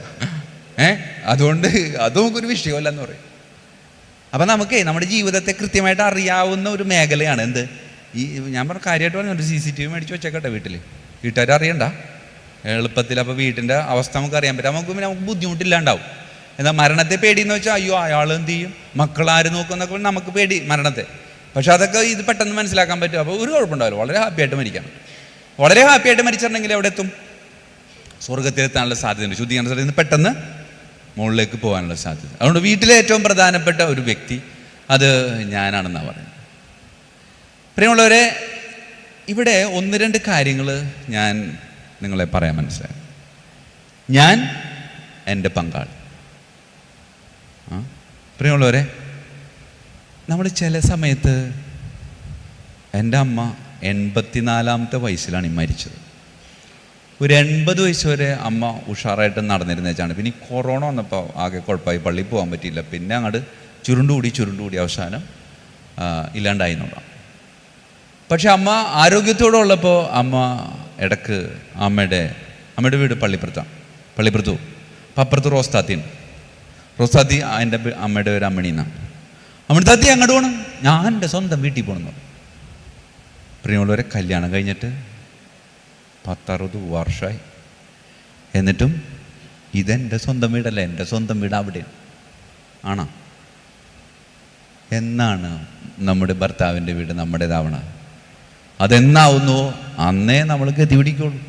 അല്ലെങ്കിൽ എൻ്റെ സ്വന്തം വീട് അവിടെയാണ്. അതും പറഞ്ഞിട്ട് അവിടെ ചെന്നെ നാത്തും ചവിട്ടി അങ്ങനെ തന്നെ പുറത്താക്കും. ഇവിടെ പറഞ്ഞത് പറഞ്ഞ് അവിടെ പോയി പറഞ്ഞാൽ ഇല്ലേ സത്യസംഭവങ്ങൾ അതൊക്കെയാണ്. അതുകൊണ്ട് പ്രിയമുള്ളവരെ, നമ്മുടെ അതായത് എൻ്റെ വീട് അത് ഞാനിപ്പോൾ താമസിക്കുന്ന അതെൻ്റെ വീടാണെന്ന് പറയാനായിട്ട് നമുക്ക് പറ്റും. അപ്പോൾ ഞാൻ, എൻ്റെ ജീവിത പങ്കാളി, അതിന് താഴെ നിൽക്കുന്ന ഒരു യാഥാർത്ഥ്യമാണ് മാതാപിതാക്കൾ അല്ലേ. കല്യാണം കഴിയുമ്പോൾ നമുക്ക് ഭർത്താവിനെ മാത്രമാണ് കിട്ടണത്? അല്ല, ഭർത്താവിൻ്റെ കുടുംബത്തെ കിട്ടും. അത്രയും നാൾ ഒരപ്പനെ സഹിച്ചാൽ മതിയായിരുന്നു. ഇനി മുതൽ അല്ല, അങ്ങനെ കറക്റ്റായിട്ട് അങ്ങനെയാണ്, 2 അപ്പനെ സഹിക്കും. ആ ഒരു തലത്തിലേക്ക് സഹനം എന്ന് പറയുന്നത് അതൊരു മോശമായിട്ടുള്ളൊരു കാര്യമായിട്ട് കാണാം. പ്രിയമുള്ളവരെ, എൻ്റെ കൂടെ എൻ്റെ മാതാപിതാക്കൾ ഉണ്ട് എന്ന ബോധ്യം എപ്പോഴും നമ്മുടെ കൂടെ ഉണ്ടാവും. ആ ഒരു ബോധ്യം ഉണ്ടാകുമ്പോഴാണ് നമുക്ക് മക്കളെപ്പറ്റി ചിന്തിക്കാൻ പറ്റുള്ളൂ. ഈ ഒരു ബോധ്യത്തിലേക്ക് വരാതെ മക്കൾ അങ്ങനെ ദൂരെ നിൽക്കുന്ന ഒരു മക്കളാണ്. ആ മക്കൾ എൻ്റെ അടുക്കലേക്ക് വരണമെങ്കിൽ ഇത് കൃത്യമായിട്ട് ജീവിതത്തിൽ പ്രാവർത്തികമാക്കാൻ പറ്റും. അപ്പോൾ ഞാൻ, എൻ്റെ പങ്കാളി, ആ പങ്കാളികൾക്ക് അടിസ്ഥാനമായി എൻ്റെ മാതാപിതാക്കൾ ഇങ്ങനെ നല്ലൊരു സപ്പോർട്ട് കൂടെ നിന്ന് കഴിഞ്ഞെങ്കിൽ മാത്രമേ നമുക്ക് എവിടേക്ക് വരാൻ പറ്റുള്ളൂ? മക്കളെ പറ്റി ചിന്തിക്കാൻ പറ്റുള്ളൂ. അത് നമ്മുടെ ഉള്ളിൽ എപ്പോഴും കൊണ്ട് നടക്കേണ്ട ഒരു കാര്യമാണ്, ഒരു യാഥാർത്ഥ്യമാണെന്നുള്ളത്. അതുകൊണ്ട് ഈ ഒരു പശ്ചാത്തലത്തിൽ ഞാൻ ആദ്യത്തെ കൽപ്പന നിങ്ങൾക്ക് തരാം. എന്താണ്? സ്നേഹിക്കുക. പ്രിയമുള്ളവരെ, സ്നേഹിക്കുക എന്ന് പറയുമ്പോൾ വെറുതെ അങ്ങോട്ട് സ്നേഹിക്കരുത്. അതിന് കൃത്യമായിട്ടുള്ള ചില മാനദണ്ഡങ്ങൾ ഉണ്ട് എന്നുള്ളതാണ് എൻ്റെ ഒരു അഭിപ്രായത്തിൽ. വെറുതെ ഒരു സ്നേഹത്തിൻ്റെ ആവശ്യമില്ല. സ്നേഹിക്കണം. ആരെ? ആദ്യം തന്നെ നിങ്ങളെ സ്നേഹിക്കണമെന്ന് കണ്ണാടിയിൽ നോക്കിയിട്ട് നിങ്ങളോട് പറ, ഓ എന്ത് രസമോ കാണാനാ. അത് പറ്റുമെങ്കിൽ രാവിലെ തന്നെ എഴുന്നേറ്റിട്ട് നോക്കണം. ചിലപ്പോൾ കമ്മിന്നിടന്ന് ചിരിച്ച് ഒരു കോമഡി ടൈം കാണേണ്ടി വരുമല്ലോ. നേരെ രാവിലെ തന്നെ അതിരാവിലെ തന്നെ എഴുന്നേറ്റ് നേരെ ലൈറ്റ് ഇട്ട് കണ്ണാടിയിൽ നോക്കാം. ഓ എന്ത് രസം കാണാം. ഈ കോലമൊക്കെ നോക്കിയിട്ട് എങ്ങനെ പറയുക വെച്ചാ രസമെന്ന്, അല്ലേ? അറ്റാക്ക് വരാതെ നോക്കണോ വെച്ചാ. ഞാൻ അറിയാതെ ഒരു ദിവസം നോക്കി, അല്ലേ? ചിലരങ്ങനെ പറയണം, ഞാൻ അറിയാതെ ഒരു ദിവസം കണ്ണാടി കണ്ടപ്പോൾ ഞാൻ തന്നെ കിടുങ്ങിപ്പോയി. അതുകൊണ്ട് അതിരാവിലെ തന്നെ എഴുന്നേറ്റിട്ട് കണ്ണാടിയിൽ നോക്കിയിട്ട് ഈശോയെ എന്ത് രസം എന്നെ കാണും. പറയാറുണ്ട് അങ്ങനെ. നിങ്ങൾക്ക് നിങ്ങളെ ഇഷ്ടമാണോ? ഇഷ്ടമാണോ? നേരത്തെ തുടങ്ങി ഇഷ്ടമാണോ? ചിരിക്കുന്നു. നേരത്തെ തുടങ്ങി നിങ്ങൾ ഇഷ്ടമായിരുന്ന? അല്ല, ഞാൻ എൻ്റെ ഇഷ്ടപ്പെടണമെന്നൊക്കെ പറഞ്ഞു. നേരത്തെ തുടങ്ങി നിങ്ങൾ ഇഷ്ടമായിരുന്നു. ഇത് മറ്റേ PSCയുടെ ചോദ്യമൊന്നുമല്ല ചോദിച്ചത്. വീട്ടിൽ നിങ്ങൾ കൊണ്ടുനടക്കുന്ന ചില കാര്യങ്ങളാണ് ചോദിച്ചത്. പ്രിയമുള്ളവരെ, കണ്ണാടി നോക്കാറുണ്ടോ നിങ്ങൾ? എന്തിനാണ് ഈ നോക്കണം? കണ്ണാടി നോക്കാത്തവരെ കണ്ടിട്ടുണ്ടെങ്കിൽ അപ്പം തന്നെ അറിയാൻ പറ്റും. ഒക്കെ കണ്ണാടി നോക്കി വന്നേക്കണേ. എന്തിനാണ് കണ്ണാടി നോക്കണം? പ്രിയമുള്ളവരെ, ഈ പരിപാടി കഴിഞ്ഞ് ഇറങ്ങുമ്പോൾ തന്നെ അവിടെ ഒരു 8:4 വലിയൊരു കണ്ണാടി വെച്ചൊക്കെ വിചാരിച്ചു. ആദ്യം ആരെ കാണും? നമ്മളെ തന്നെ കാണും. എവിടെ? ഞാനെവിടെ നോക്കിയിട്ട് ഇനി മറ്റുള്ളൂ. ഓ അവള് പോരട്ട. നമുക്ക് നമ്മളൊന്ന് കാണണം. പ്രിയമുള്ളവരെ, കണ്ണാടി എന്ന് പറയുന്നത് ഞാൻ എങ്ങനെയുണ്ട് എന്ന് നോക്കാൻ വേണ്ടിയിട്ടാണ്. അതുകൊണ്ടാണ് കണ്ണാടിയുടെ അടുത്ത് തന്നെ ആയിരിക്കുള്ളൂ ഈ പൗഡർ ഫെയർ ആൻഡ് ലവ്ലിയൊക്കെ വെച്ചേക്കണം. ചില സമയത്ത് നമുക്ക് സങ്കടം വരും. ദൈവമേ എന്നിട്ട് പുറത്തിട്ട് കതു തൊക്കാണ്ട് വാരിപ്പൂശും. എന്നിട്ട് ഇപ്പം വലിയ കുഴപ്പമില്ല, അതുകൊണ്ട് ഇറങ്ങിപ്പോകും. പ്രിയമുള്ളവരെ, എനിക്ക് എന്നെ ആദ്യത്തെ ചോദ്യം നമ്മൾ ചോദിക്കേണ്ടത് എനിക്ക് എന്നെ ഇഷ്ടമാണോ എന്നുള്ളത്. എനിക്ക് എന്നെ ഇഷ്ടപ്പെടാൻ പറ്റണം. എനിക്ക് എന്നെ ഇഷ്ടപ്പെടാൻ പറ്റിയില്ലെങ്കിൽ പിന്നെ വേറെ ആളെ സ്നേഹിക്കാൻ പറ്റുമോ? പറ്റത്തില്ല. അതുകൊണ്ട് ഏറ്റവും ആദ്യത്തെ ഒരു ചിന്ത, അതാണ് ഞാൻ നേരത്തെ നിങ്ങളോട് ചോദിച്ചു, ആദ്യം മുതൽ നിങ്ങൾ ഇഷ്ടോർന്നു. നിങ്ങൾ ചിരിക്കാനുള്ള കാരണം എന്താണ്? ഇഷ്ടോർന്നില്ല. അവളുടെ അത്ര മുടിയാണ്, അവൾ നിറമാണ്, ആകെ കുഴപ്പമാണ്. കുറച്ച് കഴിഞ്ഞപ്പോൾ മനസ്സിലായി ഇതൊന്നും എന്ത് ചെയ്തിട്ടും കാര്യമില്ല, ഇതിങ്ങനെ തന്നെ ഇരിക്കുള്ളൂ. ഞാൻ ഇരിക്കുമ്പോൾ ഇതാദ്യം മനസ്സിലാക്കി വെച്ചെങ്കിൽ കുറച്ച് കാശ് വെറുതെ ഇരുന്നേനെ വീട്ടിൽ, അല്ലേ? പാട് മാറാൻ വേണ്ടി ഫെയർ ആൻഡ് ലവ്ലി വെക്കും, പാട് കുറയില്ല, ഫെയർ ആൻഡ് ലവ്ലി കുറയും, അവസാനം മനസ്സ് ഓക്കെ ആവും. പ്രിയമുള്ളവരെ, നമുക്ക് നമ്മളെ അംഗീകരിക്കാൻ പറ്റും. ഞാൻ പള്ളിപ്പുറം എന്ന് പറയുന്ന ഒരു സ്ഥലമുണ്ട് ഞങ്ങൾക്ക്, മഞ്ഞുമാതാവിൻ്റെ ദേവാലയം. ആ ദേവാലയത്തിനടുത്ത് സെൻറ്റ് റൂക്കി എന്ന് പറഞ്ഞുകൊണ്ടൊരു കപ്പേളയാണ്. ആ കപ്പേളയിൽ ഞാൻ അവിടെ സേവനം അനുഷ്ഠിക്കുമ്പോൾ, കുർബാനയ്ക്ക് പോകുമ്പോൾ, അവിടെ നൊവേന ആരാധനയും കഴിയുമ്പോൾ ആളുകൾ കൊണ്ട് ആച്ച അടിപൊളി നൊവേനയായിരുന്നു, നല്ല പ്രസംഗം, നല്ല ആരാധന, നമുക്കൊരു സുഖം, മനസ്സുഖം കേൾക്കുമ്പോൾ. അപ്പോൾ പിറ്റേ തിങ്കളാഴ്ച വീണ്ടും ഒരുങ്ങി ചെല്ലണം. എന്തിനു വേണ്ടിയിട്ടാണ്? ഈ സാധനം കിട്ടണം. അപ്പോൾ പറയുന്നു, പുറത്തിറങ്ങി നിൽക്കുന്നു, സാധനം കിട്ടുന്നു, തിരിച്ചു പോകുന്നു. ഒരു ദിവസം നോക്കിയപ്പോൾ ആരുമില്ല പറയാൻ. നോക്കിയപ്പോൾ ഒരു 80-82 വയസ്സായ ഒരു ചേച്ചി, നേരെ നിൽക്കാൻ പറ്റണില്ല, വളഞ്ഞിങ്ങനെ വരെയാണ്. ആച്ചാ, അപ്പോൾ ഞാൻ വരച്ച്, ചേച്ചിയെങ്കിൽ ചേച്ചി കിട്ടിയിട്ട് നമുക്ക് പോകാനുള്ളതാണ്. ചേച്ചി പറയണ, അച്ഛാ ഒരു കാര്യം പറയാനുണ്ടെന്ന് പറഞ്ഞു. അവനെന്തായി? അച്ഛാ അച്ഛനെ കാണുമ്പോൾ എനിക്ക് സങ്കടം വരും അച്ഛാന്ന് പറഞ്ഞു. ഞാൻ ദൈവം എന്താണാവോ ഈ ചേച്ചി അന്ന് എൻ്റെ മുഖത്ത് നോക്കി പറഞ്ഞു. ഇന്നിപ്പോൾ എനിക്ക് ഇത്തിരി വണ്ണുണ്ട് കേട്ടോ, അന്നത്തെ അവസ്ഥ ഒന്നും ആലോചിക്കാമല്ലോ. എന്നെ നോക്കിയിട്ട് പറഞ്ഞു അച്ഛാ എല്ല് മാത്രം കണ്ടു, പക്ഷേ എല്ലും തൊലിയും കൂടി ആദ്യമായിട്ട് കാണണം അച്ഛാന്ന് പറഞ്ഞു. ഒരു കാര്യം ഉണ്ടായില്ല, വെറുതെ ചോദിച്ചു മേടിച്ചിട്ട് നമ്മൾ പറഞ്ഞു ഓക്കെ ചേച്ചി ഞാൻ പിന്നെ കാണാൻ നമ്മൾ പോയി.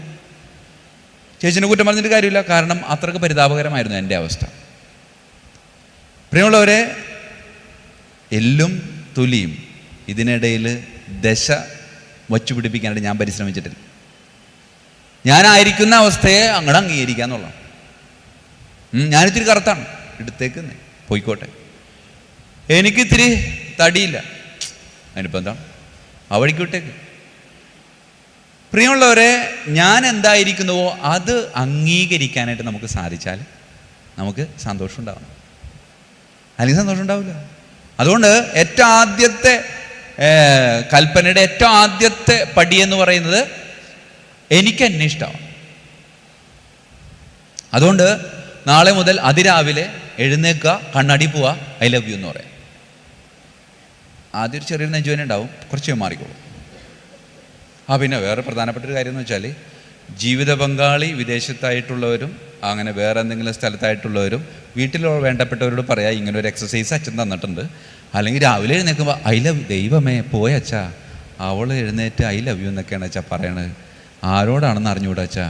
ഇത്തരം പ്രായമായ സമയത്ത് ഞാൻ ഒട്ടും അമ്മമാരും നമ്മളോട് പരാതി വേണം. അത് വീട്ടിലുള്ള വേണ്ടപ്പെട്ടവരെ അറിയിച്ചിട്ട് വേണം ഈ ഒരു എക്സസൈസ് ചെയ്യാനായിട്ട്. ഇത് കോൺഫിഡൻസ് വർദ്ധിപ്പിക്കുന്ന എക്സസൈസാണ്, അതിരാവിലെ ചെയ്യണമെന്നാണ് എൻ്റെ ഒരു അഭിപ്രായം. അപ്പോൾ ആദ്യത്തെ കൽപ്പന എന്ന് പറയുന്നത് സ്വയം സ്നേഹിക്കാം.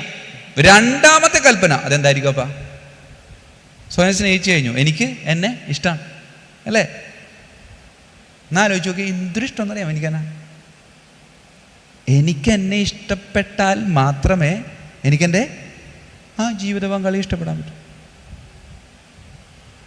പ്രിയമുള്ളവർ, ജീവിത പങ്കാളി ഇഷ്ടമാണ്, പുള്ളിക്കാരനില്ല, ധൈര്യമായിട്ട് പറയാം.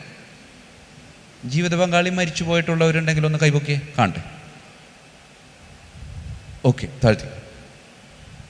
മരിച്ചു പോയപ്പോൾ ഒരു സങ്കടം ഉണ്ടായിരുന്നില്ലേ? അതേ സങ്കടം ഇപ്പം ഉണ്ടോ? ഇല്ല. എന്താണ് കാരണം? എന്താണ്? കാലം മായ്ച്ചു കളഞ്ഞതല്ല. ആ വ്യക്തി മരിച്ചു പോയതിനു ശേഷം ഞാൻ ആ വ്യക്തിക്ക് വേണ്ടി അർപ്പിച്ചിട്ടുള്ള ആത്മശാന്തിക്ക് വേണ്ടിയുള്ള പ്രാർത്ഥന തമ്പുരാൻ ശ്രവിച്ചു എന്നതിൻ്റെ അടയാളമാണ് ഇപ്പോൾ സങ്കടം കുറഞ്ഞത്, സ്വർഗത്തിലേക്ക് എത്തിയിട്ടുണ്ടെന്നുള്ള. പിന്നെ അത് സങ്കടം മാറി, അത് സന്തോഷമായിട്ട് മാറും. പിന്നെ ജീവിത പങ്കാളിയോട് പ്രാർത്ഥിക്കാൻ ആരംഭിക്കും. അത് ഇതിൻ്റെയൊക്കെ ഒരു വകഭേദമാണ്. മരണം എന്തായാലും സംഭവിക്കുന്ന ഒരു കാര്യമാണ്, പക്ഷെ അത് സംഭവിക്കും. പ്രിയമുള്ളവരെ, ജീവിത പങ്കാളിയെ ഇഷ്ടമാണെന്ന് ചോദിച്ചു, ഇഷ്ടമാണെന്ന് പറയുള്ളൂ. കാരണം എന്താണ്? നമ്മൾ പള്ളിയുടെ മുമ്പിൽ വെച്ച് പറഞ്ഞാണ് അച്ഛന്ന് ഇയാൾ ഇഷ്ടമാണെന്ന് ചോദിച്ചപ്പോൾ ഞാൻ അച്ഛൻ്റെ മുമ്പിൽ വെച്ച് പറഞ്ഞു ഇഷ്ടമാണ്. എവിടം വരെയാണ് ഇഷ്ടം? മരണം വരെ. എൻ്റെ ഒരു കൂട്ടുകാരൻ വന്നിട്ട് പറഞ്ഞു അച്ഛൻ എനിക്കിത് അറിയാമായിരുന്നു എന്തെങ്കിലും പ്രശ്നം ഉണ്ടാകുന്നതുകൊണ്ട് ഞാൻ അച്ഛൻ മരണമെന്ന് പറഞ്ഞപ്പോൾ ഞാൻ മകരം എന്നാണ് പറഞ്ഞത്. അടുത്ത മകരം വരെ പിന്നെ എങ്ങനെ രക്ഷപ്പെടണമെന്ന്. അതുകൊണ്ട് ഞാൻ ഒരിക്കലും കർത്താവിൻ്റെ വാക്ക് ധിക്കരിച്ചിട്ടില്ല അച്ഛൻ. പ്രിയമുള്ളൊരു അഡ്ജസ്റ്റ്മെൻറ്റ്സ് പലതും ഉണ്ടാവും. പക്ഷെ നമ്മൾ ചിന്തിക്കേണ്ട ഒരു കാര്യമുണ്ട്. ഏറ്റവും പ്രധാനപ്പെട്ട ഒരു കാര്യം എന്ന് പറയുന്നത്, എനിക്ക് എൻ്റെ ജീവിത പങ്കാളിയെ ഇഷ്ടപ്പെടണമെങ്കിൽ എനിക്ക് ആദ്യം എന്നെ ഇഷ്ടപ്പെടണം. പ്രിയമുള്ളവരെ, വളരെ സിമ്പിളായിട്ട് ചോദിച്ചാൽ, വീണ്ടും ഒരു ജനനം ഉണ്ടെങ്കിൽ, വീണ്ടും ഒരു കല്യാണം കഴിക്കണമെങ്കിൽ എനിക്ക് എൻ്റെ ജീവിത പങ്കാളി തന്നെ വേണമെന്നുള്ളവരൊന്ന് കൈവക്കാം. പൊക്കും. കാരണം എന്താണ്? അല്ലെങ്കിൽ അവള് അച്ഛാ എടി ഇന്ന് അവിടെ അവൾ പൊക്കിയെന്നുകൊണ്ട് നമ്മുടെ ചേട്ടനോട് ഇന്ന് തീർന്നു നമ്മുടെ ജീവിതം. അറിയുള്ളവരെ, ഞാൻ വളരെ സിമ്പിളായിട്ട് ചോദിച്ചാൽ, നിങ്ങൾ ജീവിത പങ്കാളിയെ സ്നേഹിക്കണ അല്ലെങ്കിൽ ജീവിത പങ്കാളിയെ സഹിക്കണം? സിമ്പിളായിട്ട് ചോദ്യം. ജീവിത പങ്കാളിയെ സഹിക്കണ, ജീവിത പങ്കാളി രണ്ടും ഉണ്ടച്ചാന്ന്. കൂടുതൽ സകനോടെന്ന് മാത്രമേ ഉള്ളൂ. പ്രിയമുള്ളവരെ, ജീവിത പങ്കാളിയെ നമ്മൾ സഹിക്കണം. ശരിക്കും സത്യമൊന്നും ആളുണ്ടാവും. ആ സത്യത്തിന് ഭയങ്കര ഒരു ആഴം പോലെ. പ്രിയമുള്ളവരെ, ഈശോ നമ്മളെ സഹിക്കാറുന്ന സ്നേഹിക്കാറുന്ന അതെന്തോർത്താനുള്ളത്. എന്നിട്ടാണ് പുള്ളിക്കാരൻ അവിടെ ദേടെ കണ്ട പാവം തുണിയും കൂടിയില്ല. അതെ, സ്നേഹിക്കുക എന്ന് വെച്ചാൽ അർത്ഥം എന്താണ്? സഹിക്കാൻ. അപ്പോൾ സ്വയം സ്നേഹിക്കണം, പരസ്പരം. എൻ്റെ ജീവിത പങ്കാളിയെ എനിക്ക് സ്നേഹിക്കാൻ പറ്റും. ജീവിത പങ്കാളിയെ സ്നേഹിക്കുക എന്ന് പറഞ്ഞാൽ യഥാർത്ഥത്തിൽ അത് സഹനമാണ്. ഈശോ സഹിക്കായിരുന്നില്ല, പക്ഷേ അത് സഹനമായിട്ട് തോന്നൂല എന്നുള്ള കേട്ട് തഴമ്പിച്ച ഒരു സാരോപദേശ ചിന്ത എങ്ങനെയാണ്? 2 മക്കളാണ്. മൂത്തത് പാരലൈസ്ഡാണ്, ഇളയവൻ ആരോഗ്യവാനാണ്. വളരെ കുഞ്ഞിലെ ഈ ആരോഗ്യവാനായ, അതായത് ഈ തളർവാദം പിടിപെട്ട് കിടക്കുന്ന ചേട്ടനെ ഇങ്ങനെ ഒക്കത്തെടുത്തുകൊണ്ട് അനിയൻ നടക്കും. ഈ അനിയൻ ഇങ്ങനെ ആരോഗ്യവാനാണെങ്കിലും അതിനേക്കാളും വെറുതെ ഇങ്ങനെ ഇരുന്ന് തിന്നുന്നത് കൊണ്ട് ഈ തളർന്നു കിടക്കുന്നവൻ ഭയങ്കരമായിട്ട് തടി വെച്ചു. പക്ഷേ അനിയൻ അപ്പോഴും കുഴപ്പമില്ല, അനിയൻ ഇങ്ങനെ പൊക്കിക്കൊണ്ടുപോവാം. അപ്പോൾ ഒരു ദിവസം വലിയ ഒരു തിരക്കിൻ്റെ ഇടയിലൂടെ അനിയൻ ഈ ചേട്ടനെയും പൊക്കിക്കൊണ്ട് പോയപ്പോൾ ഇവരെ പരിചയമില്ലാത്ത ഒരാൾ അവിടെ നിന്ന് പറഞ്ഞു, എന്തൊരു ഭാരമാണ് ആ ചെക്കൻ പൊക്കിക്കൊണ്ട് പോകണമെന്ന് ചോദിച്ചു. അങ്ങനെ ഇങ്ങനെ തിരിഞ്ഞിട്ട് പറഞ്ഞു, ചേട്ടാ ഇത് ഭാരമല്ല, ഇതെൻ്റെ ചേട്ടനാണ്. ചേട്ടാ ഇത് ഭാരമല്ല, ഇതെൻ്റെ ചേട്ടനാണ്. പ്രിയമുള്ളവരെ, അവിടെയാണ് സ്നേഹം വരുന്നത്. ഞാൻ സഹിക്കുന്നത് ഇതെൻ്റെ മകൾക്ക് വേണ്ടിയിട്ടാണ്, അല്ലെങ്കിൽ ഇതെൻ്റെ അപ്പന് വേണ്ടിയിട്ടാണ്, ഇതെൻ്റെ ഭർത്താവിന് വേണ്ടിയിട്ടാണെന്ന് ഞാൻ പറയുമ്പോൾ അവിടെ സഹനം എന്താകണം? സ്നേഹമായി മാറും. അതുകൊണ്ടായിരിക്കണം മലയാളത്തിൽ അല്ലേ വളരെ എളുപ്പത്തിൽ ഈ 3 അക്ഷരങ്ങളൊന്നും അങ്ങോട്ടും കൊണ്ട് തിരിച്ചിട്ടാൽ എന്തായി? ഓക്കെ, വളരെ സിമ്പിളായിട്ട് എന്തായി? അക്ഷരങ്ങളുടെ ക്രമീകരണത്തിലുള്ളൊരു മാറ്റമാണ് സഹനത്തെ സ്നേഹമാക്കും, സ്നേഹത്തെ സഹനാക്കുന്നു. പ്രിയമുള്ളവരെ, ഞാൻ ഇപ്പോൾ ഓർക്കുന്നൊരു കാര്യമുണ്ട്. ഒരച്ഛൻ പങ്കുവച്ച ഒരു കഥയാണോ സംഭവമാണോ എന്നറിയില്ല. ഒരു ദിവസം ഇങ്ങനെ ഈ ക്രിസ്ത്യൻ ധ്യാനം നടത്തിക്കൊണ്ടിരിക്കുകയാണ് കുട്ടികൾക്ക് വേണ്ടിയിട്ട്. 3, 4, 5 ക്ലാസ്സിലെ കുട്ടികൾ. അവർ ഉച്ചയ്ക്ക് ഭക്ഷണമൊക്കെ അവർ പൊതിഞ്ഞു കൊണ്ടുവന്നിട്ടുണ്ട്. അവരങ്ങനെ ആഘോഷമായിട്ട് ഭക്ഷണം കഴിക്കും. ആട്ടവും പാട്ടും ഒക്കെ ആയിട്ട് ഇങ്ങനെ സന്തോഷത്തോടെ ധ്യാനം പോയിക്കൊണ്ടിരിക്കുക. അപ്പോൾ ധ്യാനത്തിൻ്റെ ഉച്ചഭക്ഷണത്തിൻ്റെ സമയത്ത് ഈ ധ്യാനം നടത്തുന്ന ധ്യാനഗുരു ഇവരുടെ ഇടയിലൂടെ ഇങ്ങനെ നടക്കുന്നുണ്ട്. അപ്പോൾ കുറച്ച് കുശലോർത്താനമൊക്കെ പറഞ്ഞിങ്ങനെ സന്തോഷിച്ചിങ്ങനെ നടക്കാം. അപ്പോൾ 2 പേര് അവർ ഭക്ഷണം കഴിച്ച് പാത്രമൊക്കെ കഴിഞ്ഞ് ഇങ്ങനെ നടന്നു വരിക. ഈ അച്ഛൻ വെറുതെ തമാശക്ക്, നിങ്ങളെന്തിനാ ധ്യാനത്തിന് വന്നെന്ന് ചോദിച്ചു. എനിക്ക് താല്പര്യം ഉണ്ടായില്ല അച്ഛാ, അമ്മ വിട്ടതാണ് നിർബന്ധിച്ച്. അങ്ങനെയെങ്കിലും 3 ദിവസത്തേക്ക് സ്വസ്ഥത വീട്ടിലുണ്ടാവില്ലോ എന്ന് വിചാരിച്ച് വിട്ടാണ് അച്ഛാന്ന്. അപ്പോൾ വളരെ ഓപ്പണായിട്ട് അതിങ്ങനെ പറഞ്ഞു എന്നുള്ളതാണ്. അപ്പോൾ അവൻ വീണ്ടും മറ്റവനോട് ചോദിച്ചാൽ, നീ എന്തിനാ ധ്യാനത്തിന് വന്നതെന്ന് ചോദിച്ചു. പ്രിയമുള്ളവരെ, വെളുത്ത സുന്ദരൻ തുടുത്തു,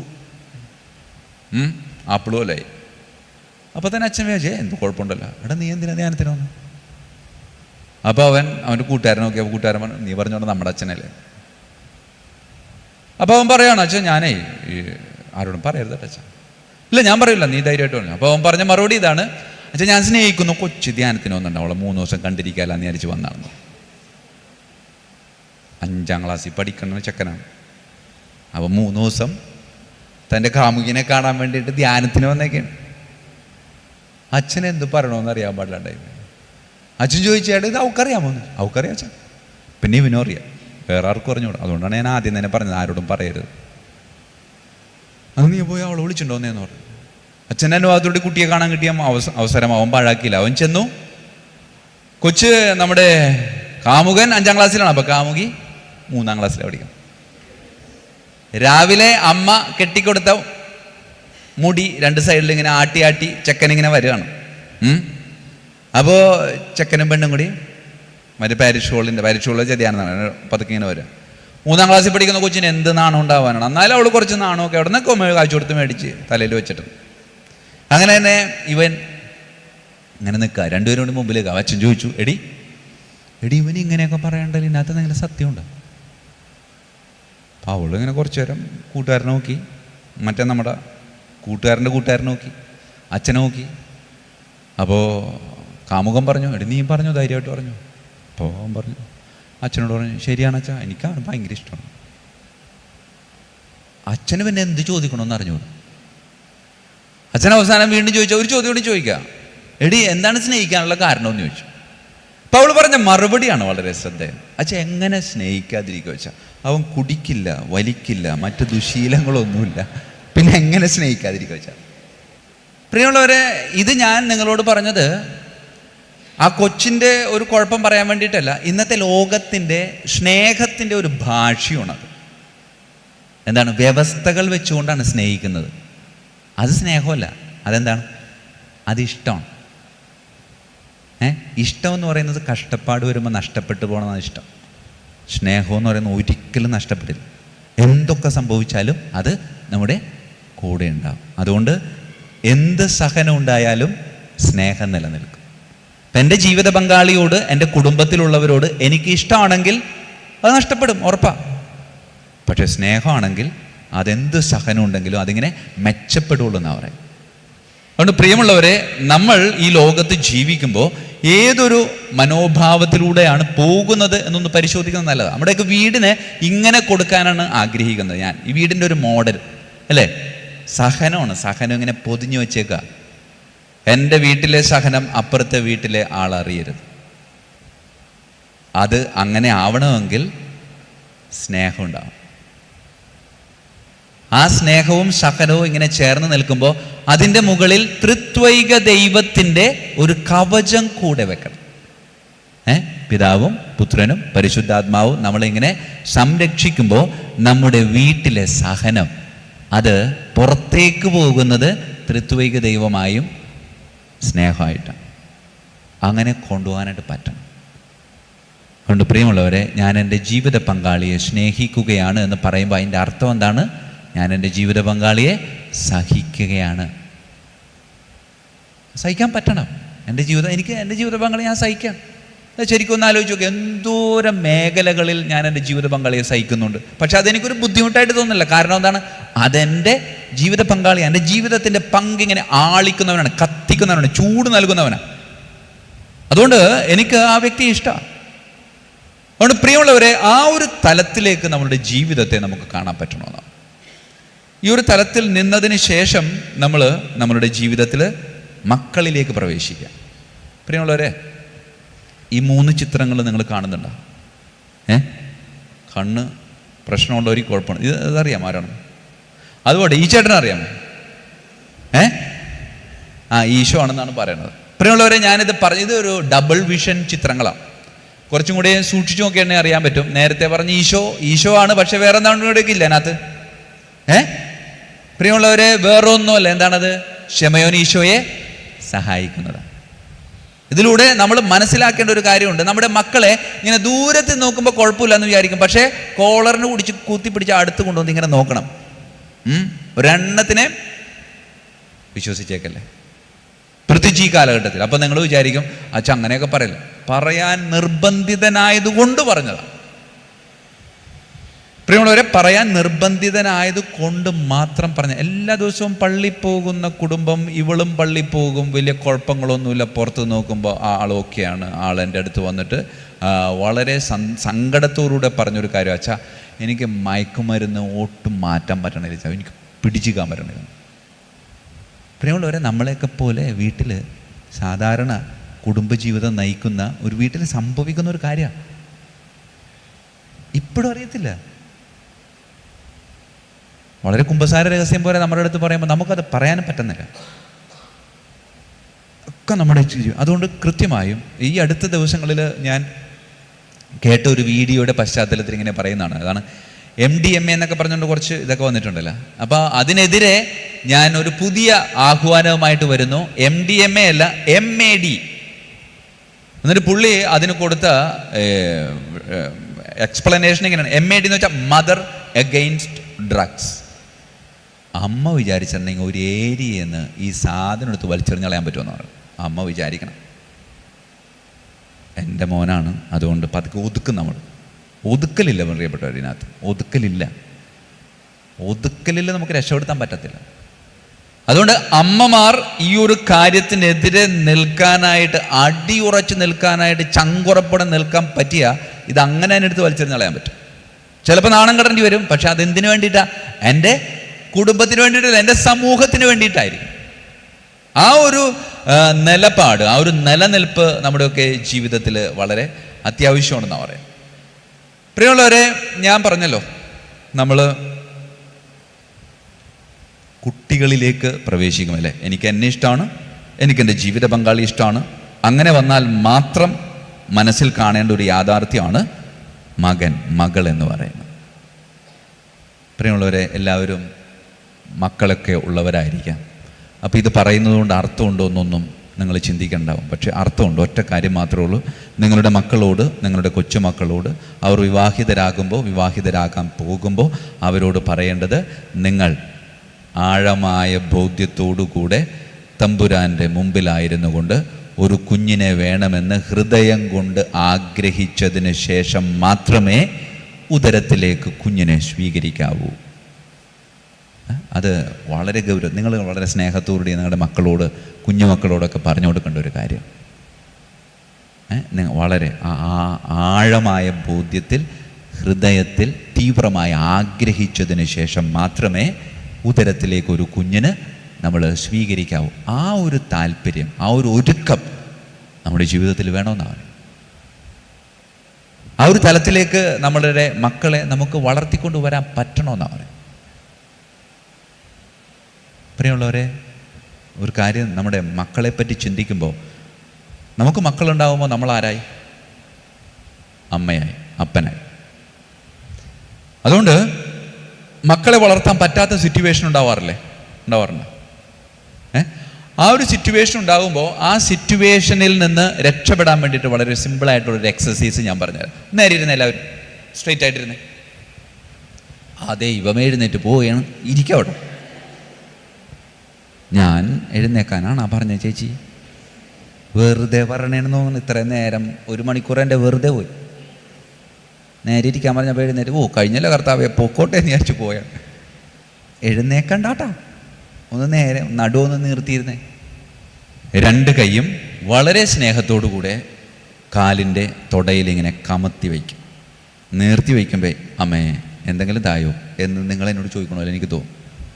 ആദ്യമൊക്കെ ഞാനിങ്ങനെ നിർത്തി വെക്കാനാണ് പറഞ്ഞത്. അത് നോക്കുമ്പോൾ, ദൈവമേ എനിക്കാണെങ്കിൽ തരാനുമില്ല, ഇവരാണെങ്കിൽ ചോദിക്കുകയുമാണ്, അതുകൊണ്ട് കമത്തി വെച്ചാണ്. എന്നിട്ട് കണ്ണടച്ചു. വലത് കരം നിങ്ങൾ നിങ്ങളുടെ ശരീരത്തിലാണ് വച്ചിരിക്കുന്നതെങ്കിലും മനസ്സുകൊണ്ട് തീരുമാനിക്കണം, ഞാൻ വലത് കരം എൻ്റെ അപ്പൻ്റെ കയ്യിലേക്ക് ഇങ്ങനെ വെച്ചിരിക്കുക. അപ്പനിങ്ങനെ 2 കൈയും കൊണ്ട് എൻ്റെ വലത് കരം പിടിച്ച് എൻ്റെ മുമ്പിൽ ഇങ്ങനെ എന്നെ നോക്കി നിൽക്കുന്നത് മനസ്സിലൊന്ന് കാണാം. ഇടത് കരം എൻ്റെ അമ്മയുടെ 2 കൈയിലേക്കും ഇങ്ങനെ നീട്ടി വെച്ച്, അമ്മ തൻ്റെ സ്നേഹത്തോടു കൂടിയ വിരലുകൾ കൊണ്ട് നമ്മുടെ വിരലിൽ അങ്ങോട്ടും ഇങ്ങോട്ടും ഒക്കെ ഇങ്ങനെ തടകി, മോനെ മോളെ നിനക്ക് സുഖമാണോ എന്നിങ്ങനെ ചോദിച്ചുകൊണ്ടിരിക്കുക. ബാല്യകാലത്തിലേക്ക് നമുക്ക് തിരിച്ചൊന്ന് പോകാം. ആദ്യം അമ്മയെപ്പറ്റി തന്നെ ഒന്ന് ചിന്തിക്കാം. അമ്മ സുഖകരമായ ഒരു വേദനയാണ്. ചെറുപ്പത്തിൽ അമ്മയുടെ വിരല്, സാരിത്തുമ്പ് ഒക്കെ പിടിച്ച് ഇങ്ങനെ നടന്നിരുന്ന ആ ഒരു കാലഘട്ടം ഒന്ന് ഓർക്കാം. എന്തെങ്കിലുമൊക്കെ അസുഖം വരുമ്പോൾ ആശുപത്രിയിൽ പോകാനല്ല നമുക്കിഷ്ടം, മറിച്ച് അമ്മയുടെ മടിയിൽ ഇങ്ങനെ കിടക്കാൻ. അമ്മ എത്ര മുഷിഞ്ഞ് കൂറ കുത്തിയ വസ്ത്രമാണ് ധരിച്ചിരിക്കുന്നതെങ്കിലും അതൊന്നും എനിക്കൊരു വിഷയമല്ല. ആശുപത്രി കിടക്കയേക്കാളും നമുക്കൊക്കെ സന്തോഷം നൽകിയിരുന്നത് അമ്മയുടെ മടിയിൽ ഇങ്ങനെ കിടക്കുമ്പോഴാണ്. ആശുപത്രിയിൽ നിന്ന് കിട്ടിയിരുന്ന മരുന്നിനേക്കാളും നമ്മുടെ രോഗത്തിന് ശമനം നൽകിയിരുന്നത് അമ്മയുടെ സ്നേഹത്തോടു കൂടിയ വിരലുകൾ നമ്മുടെ മുടിയിടയിലൂടെ അങ്ങോട്ടും ഇങ്ങോട്ടും ചലിക്കുമ്പോഴാണ്. അതേ പ്രിയമുള്ളവരെ, അമ്മ അതെന്തൊരു സുഖമുള്ള ഒരു യാഥാർത്ഥ്യമാണ്. ആ അമ്മയുടെ ചാരെ, ആ അമ്മയുടെ കരസ്പർശം അനുഭവിച്ച് അമ്മയുടെ മാറിലേക്ക് ഇങ്ങനെ ചാരിക്കിടക്കുന്നത് ഒന്നിങ്ങനെ മനസ്സിൽ കാണാം. പ്രിയമുള്ളവരെ, ആ അമ്മയെ എപ്പോഴെങ്കിലും വാക്കുകൊണ്ടോ പ്രവൃത്തി കൊണ്ടോ പെരുമാറ്റം കൊണ്ടോ വേദനിപ്പിച്ചിട്ടുണ്ടോ? ചോദിക്കാം. എൻ്റെ അമ്മയുടെ കണ്ണുകൾ ഇറനണിയാൻ ഞാൻ കാരണമായിട്ടുണ്ട് എങ്കിൽ അത് ഈ അൾത്താരയ്ക്ക് മുമ്പിൽ വെച്ച് അമ്മയോടും ഈശോയോടും മാപ്പ് ചോദിക്കണം. കാരണം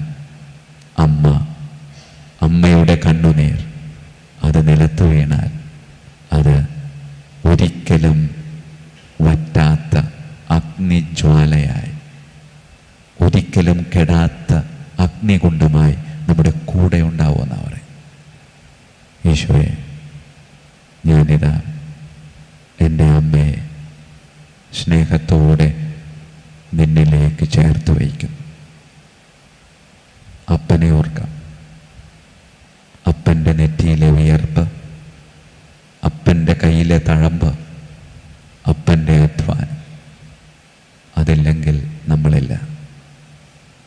അപ്പനെ പറ്റി അമ്മയോട് കുറ്റം പറഞ്ഞിട്ടില്ലേ? അപ്പോൾ അമ്മ എന്ത് മറുപടിയാണ് നമ്മോട് പറഞ്ഞത്? പ്രിയമുള്ളവരെ, അപ്പൻ എന്നത് ഉള്ളിലെ സ്നേഹം പുറത്ത് പ്രകടിപ്പിക്കാൻ പറ്റാതെ അതെല്ലാം ഉള്ളിലൊതുക്കുന്ന, ഹൃദയത്തിൽ ഒരു നെരുപ്പോട് കൊണ്ട് നടക്കുന്ന ഒരു യാഥാർത്ഥ്യമാണ് അപ്പൻ. ആ അപ്പനെ, ഈശോയെ എനിക്കെൻ്റെ അപ്പനായി നൽകിയതിന് നന്ദി പറയാം. മാതാപിതാക്കളില്ലെങ്കിൽ നമ്മളില്ല. ആ മാതാപിതാക്കളുടെ പ്രാർത്ഥനയാണ് നമ്മളുടെ ഇന്നത്തെ ജീവിതം.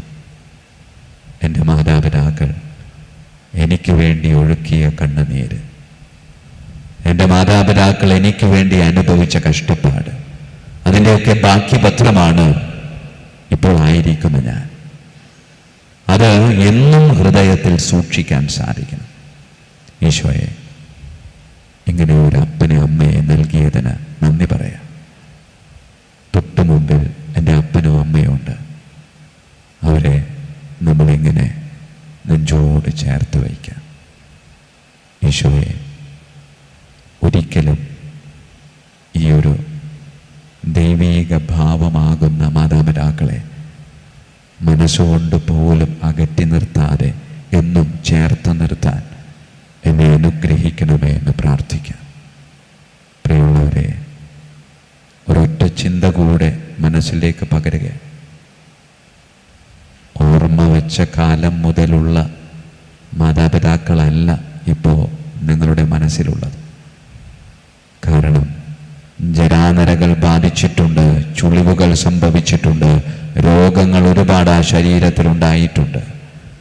ഇവയൊക്കെ എവിടെ നിന്ന് കിട്ടിയെന്ന് ചോദിച്ചാൽ അതൊക്കെ നാം കൊടുത്ത സമ്മാനങ്ങളല്ലേ. പരാതിയില്ലാതെ അവയൊക്കെ നമുക്ക് വേണ്ടി സ്വീകരിച്ച് ഈശോനാഥൻ കാൽവരിയിൽ അർപ്പിച്ച അതേ ബലി എന്നും നമുക്ക് വേണ്ടി വീട്ടിൽ അർപ്പിക്കുന്നവരാണ് നമ്മുടെ മാതാപിതാക്കൾ. ആ മാതാപിതാക്കളെ ദൈവത്തിന് സമർപ്പിച്ചുകൊണ്ട് പ്രാർത്ഥിക്കാം. നന്മ നിറഞ്ഞ മറിയമേ, സ്വസ്തി, കർത്താവ് അങ്ങയോടുകൂടെ സ്ത്രീകളിൽ അങ്ങ് അനുഗ്രഹിക്കപ്പെട്ടവളാകുന്നു. അങ്ങയുടെ ഉദരത്തിൻ ഫലമായി ഈശോ അനുഗ്രഹിക്കപ്പെട്ടവനാകുന്നു.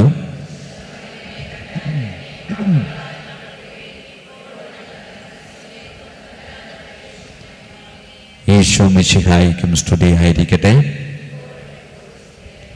നമ്മുടെ മുമ്പിൽ അപ്പനും അമ്മയും ഉണ്ട്. അവർക്ക് നമ്മൾ സ്തുതി പറയുകയാണ്. ഈശോ മിശിഹായിക്കും സ്തുതിയായിരിക്കട്ടെ. ഈശോ മിശിഹായിക്കും സ്തുതിയായിരിക്കട്ടെ.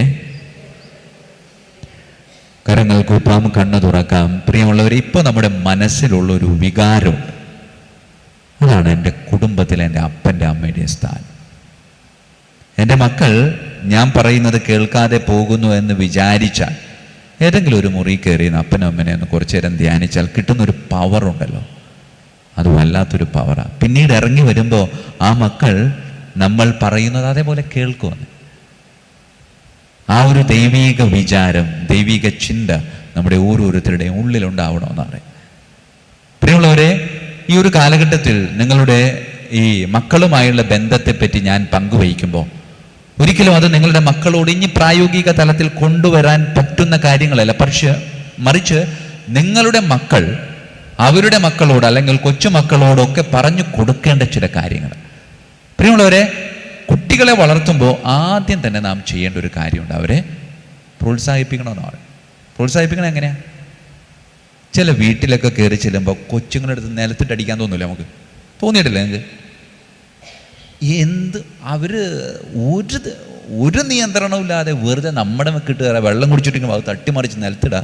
എന്നിട്ട് അവർ പറയും, അയ്യോ ചേച്ചി അവൻ ഇങ്ങനെയാണെന്ന് പറയും. ഒരെണ്ണം കൊടുക്കാൻ തോന്നിയിട്ടുണ്ടാവില്ല ചില സമയം. ചില സമയത്ത് പള്ളിയിൽ വന്നിരിക്കുമ്പോൾ നമുക്ക് തരെ തോന്നിപ്പോകും. ആൾക്കാരിൽ അങ്ങനെ ചിന്തിക്കാൻ പാടില്ല. ചിലകളൊക്കെ കുട്ടികളെ വിട്ടിട്ടുണ്ട്, അവരിങ്ങനെ ആടിപ്പാടി വർത്താനം പറയും, നേരെ കയറി പോവാ, ഒരു മൈൻഡും. പ്രിയമുള്ളവരെ, പ്രോത്സാഹനം എന്ന് പറയുന്നത് നമ്മുടെയൊക്കെ ജീവിതത്തിൽ എന്നും കൊണ്ടു നടക്കേണ്ട ഒരു കാര്യം. കുട്ടികളെ പ്രോത്സാഹിപ്പിക്കണം. അത് അവർ നന്മ ചെയ്യുമ്പോൾ പ്രോത്സാഹിപ്പിക്കും, തിന്മ ചെയ്യുമ്പോൾ അത് നിരുത്സാഹപ്പെടുത്തും. സിമ്പിളായിട്ടുള്ളൊരു ഉദാഹരണം പറയാം. വീട്ടിൽ 2 മക്കളാണെന്ന് വിചാരിക്കും. ഒരു കൊച്ച് 3-ാം ക്ലാസ്സിൽ പഠിക്കുന്നു, വേറെ കൊച്ച് 5-ാം ക്ലാസ്സിൽ പഠിക്കുന്നു. അവർക്കൊരു പ്രത്യേകതയുണ്ട്. എല്ലാ ദിവസവും അവർ ഭക്ഷണം കഴിക്കുന്നത് ഒരുമിച്ചാണ്. പക്ഷേ അവധി ദിവസങ്ങളിൽ ഭക്ഷണം കഴിക്കുമ്പോൾ വ്യത്യാസപ്പെടുത്തിയാണ് കഴിക്കുന്നത്. ആദ്യം കുട്ടികളെ ഭക്ഷണം കഴിപ്പിച്ച് പുറത്തേക്ക് കളിക്കാൻ വിടും.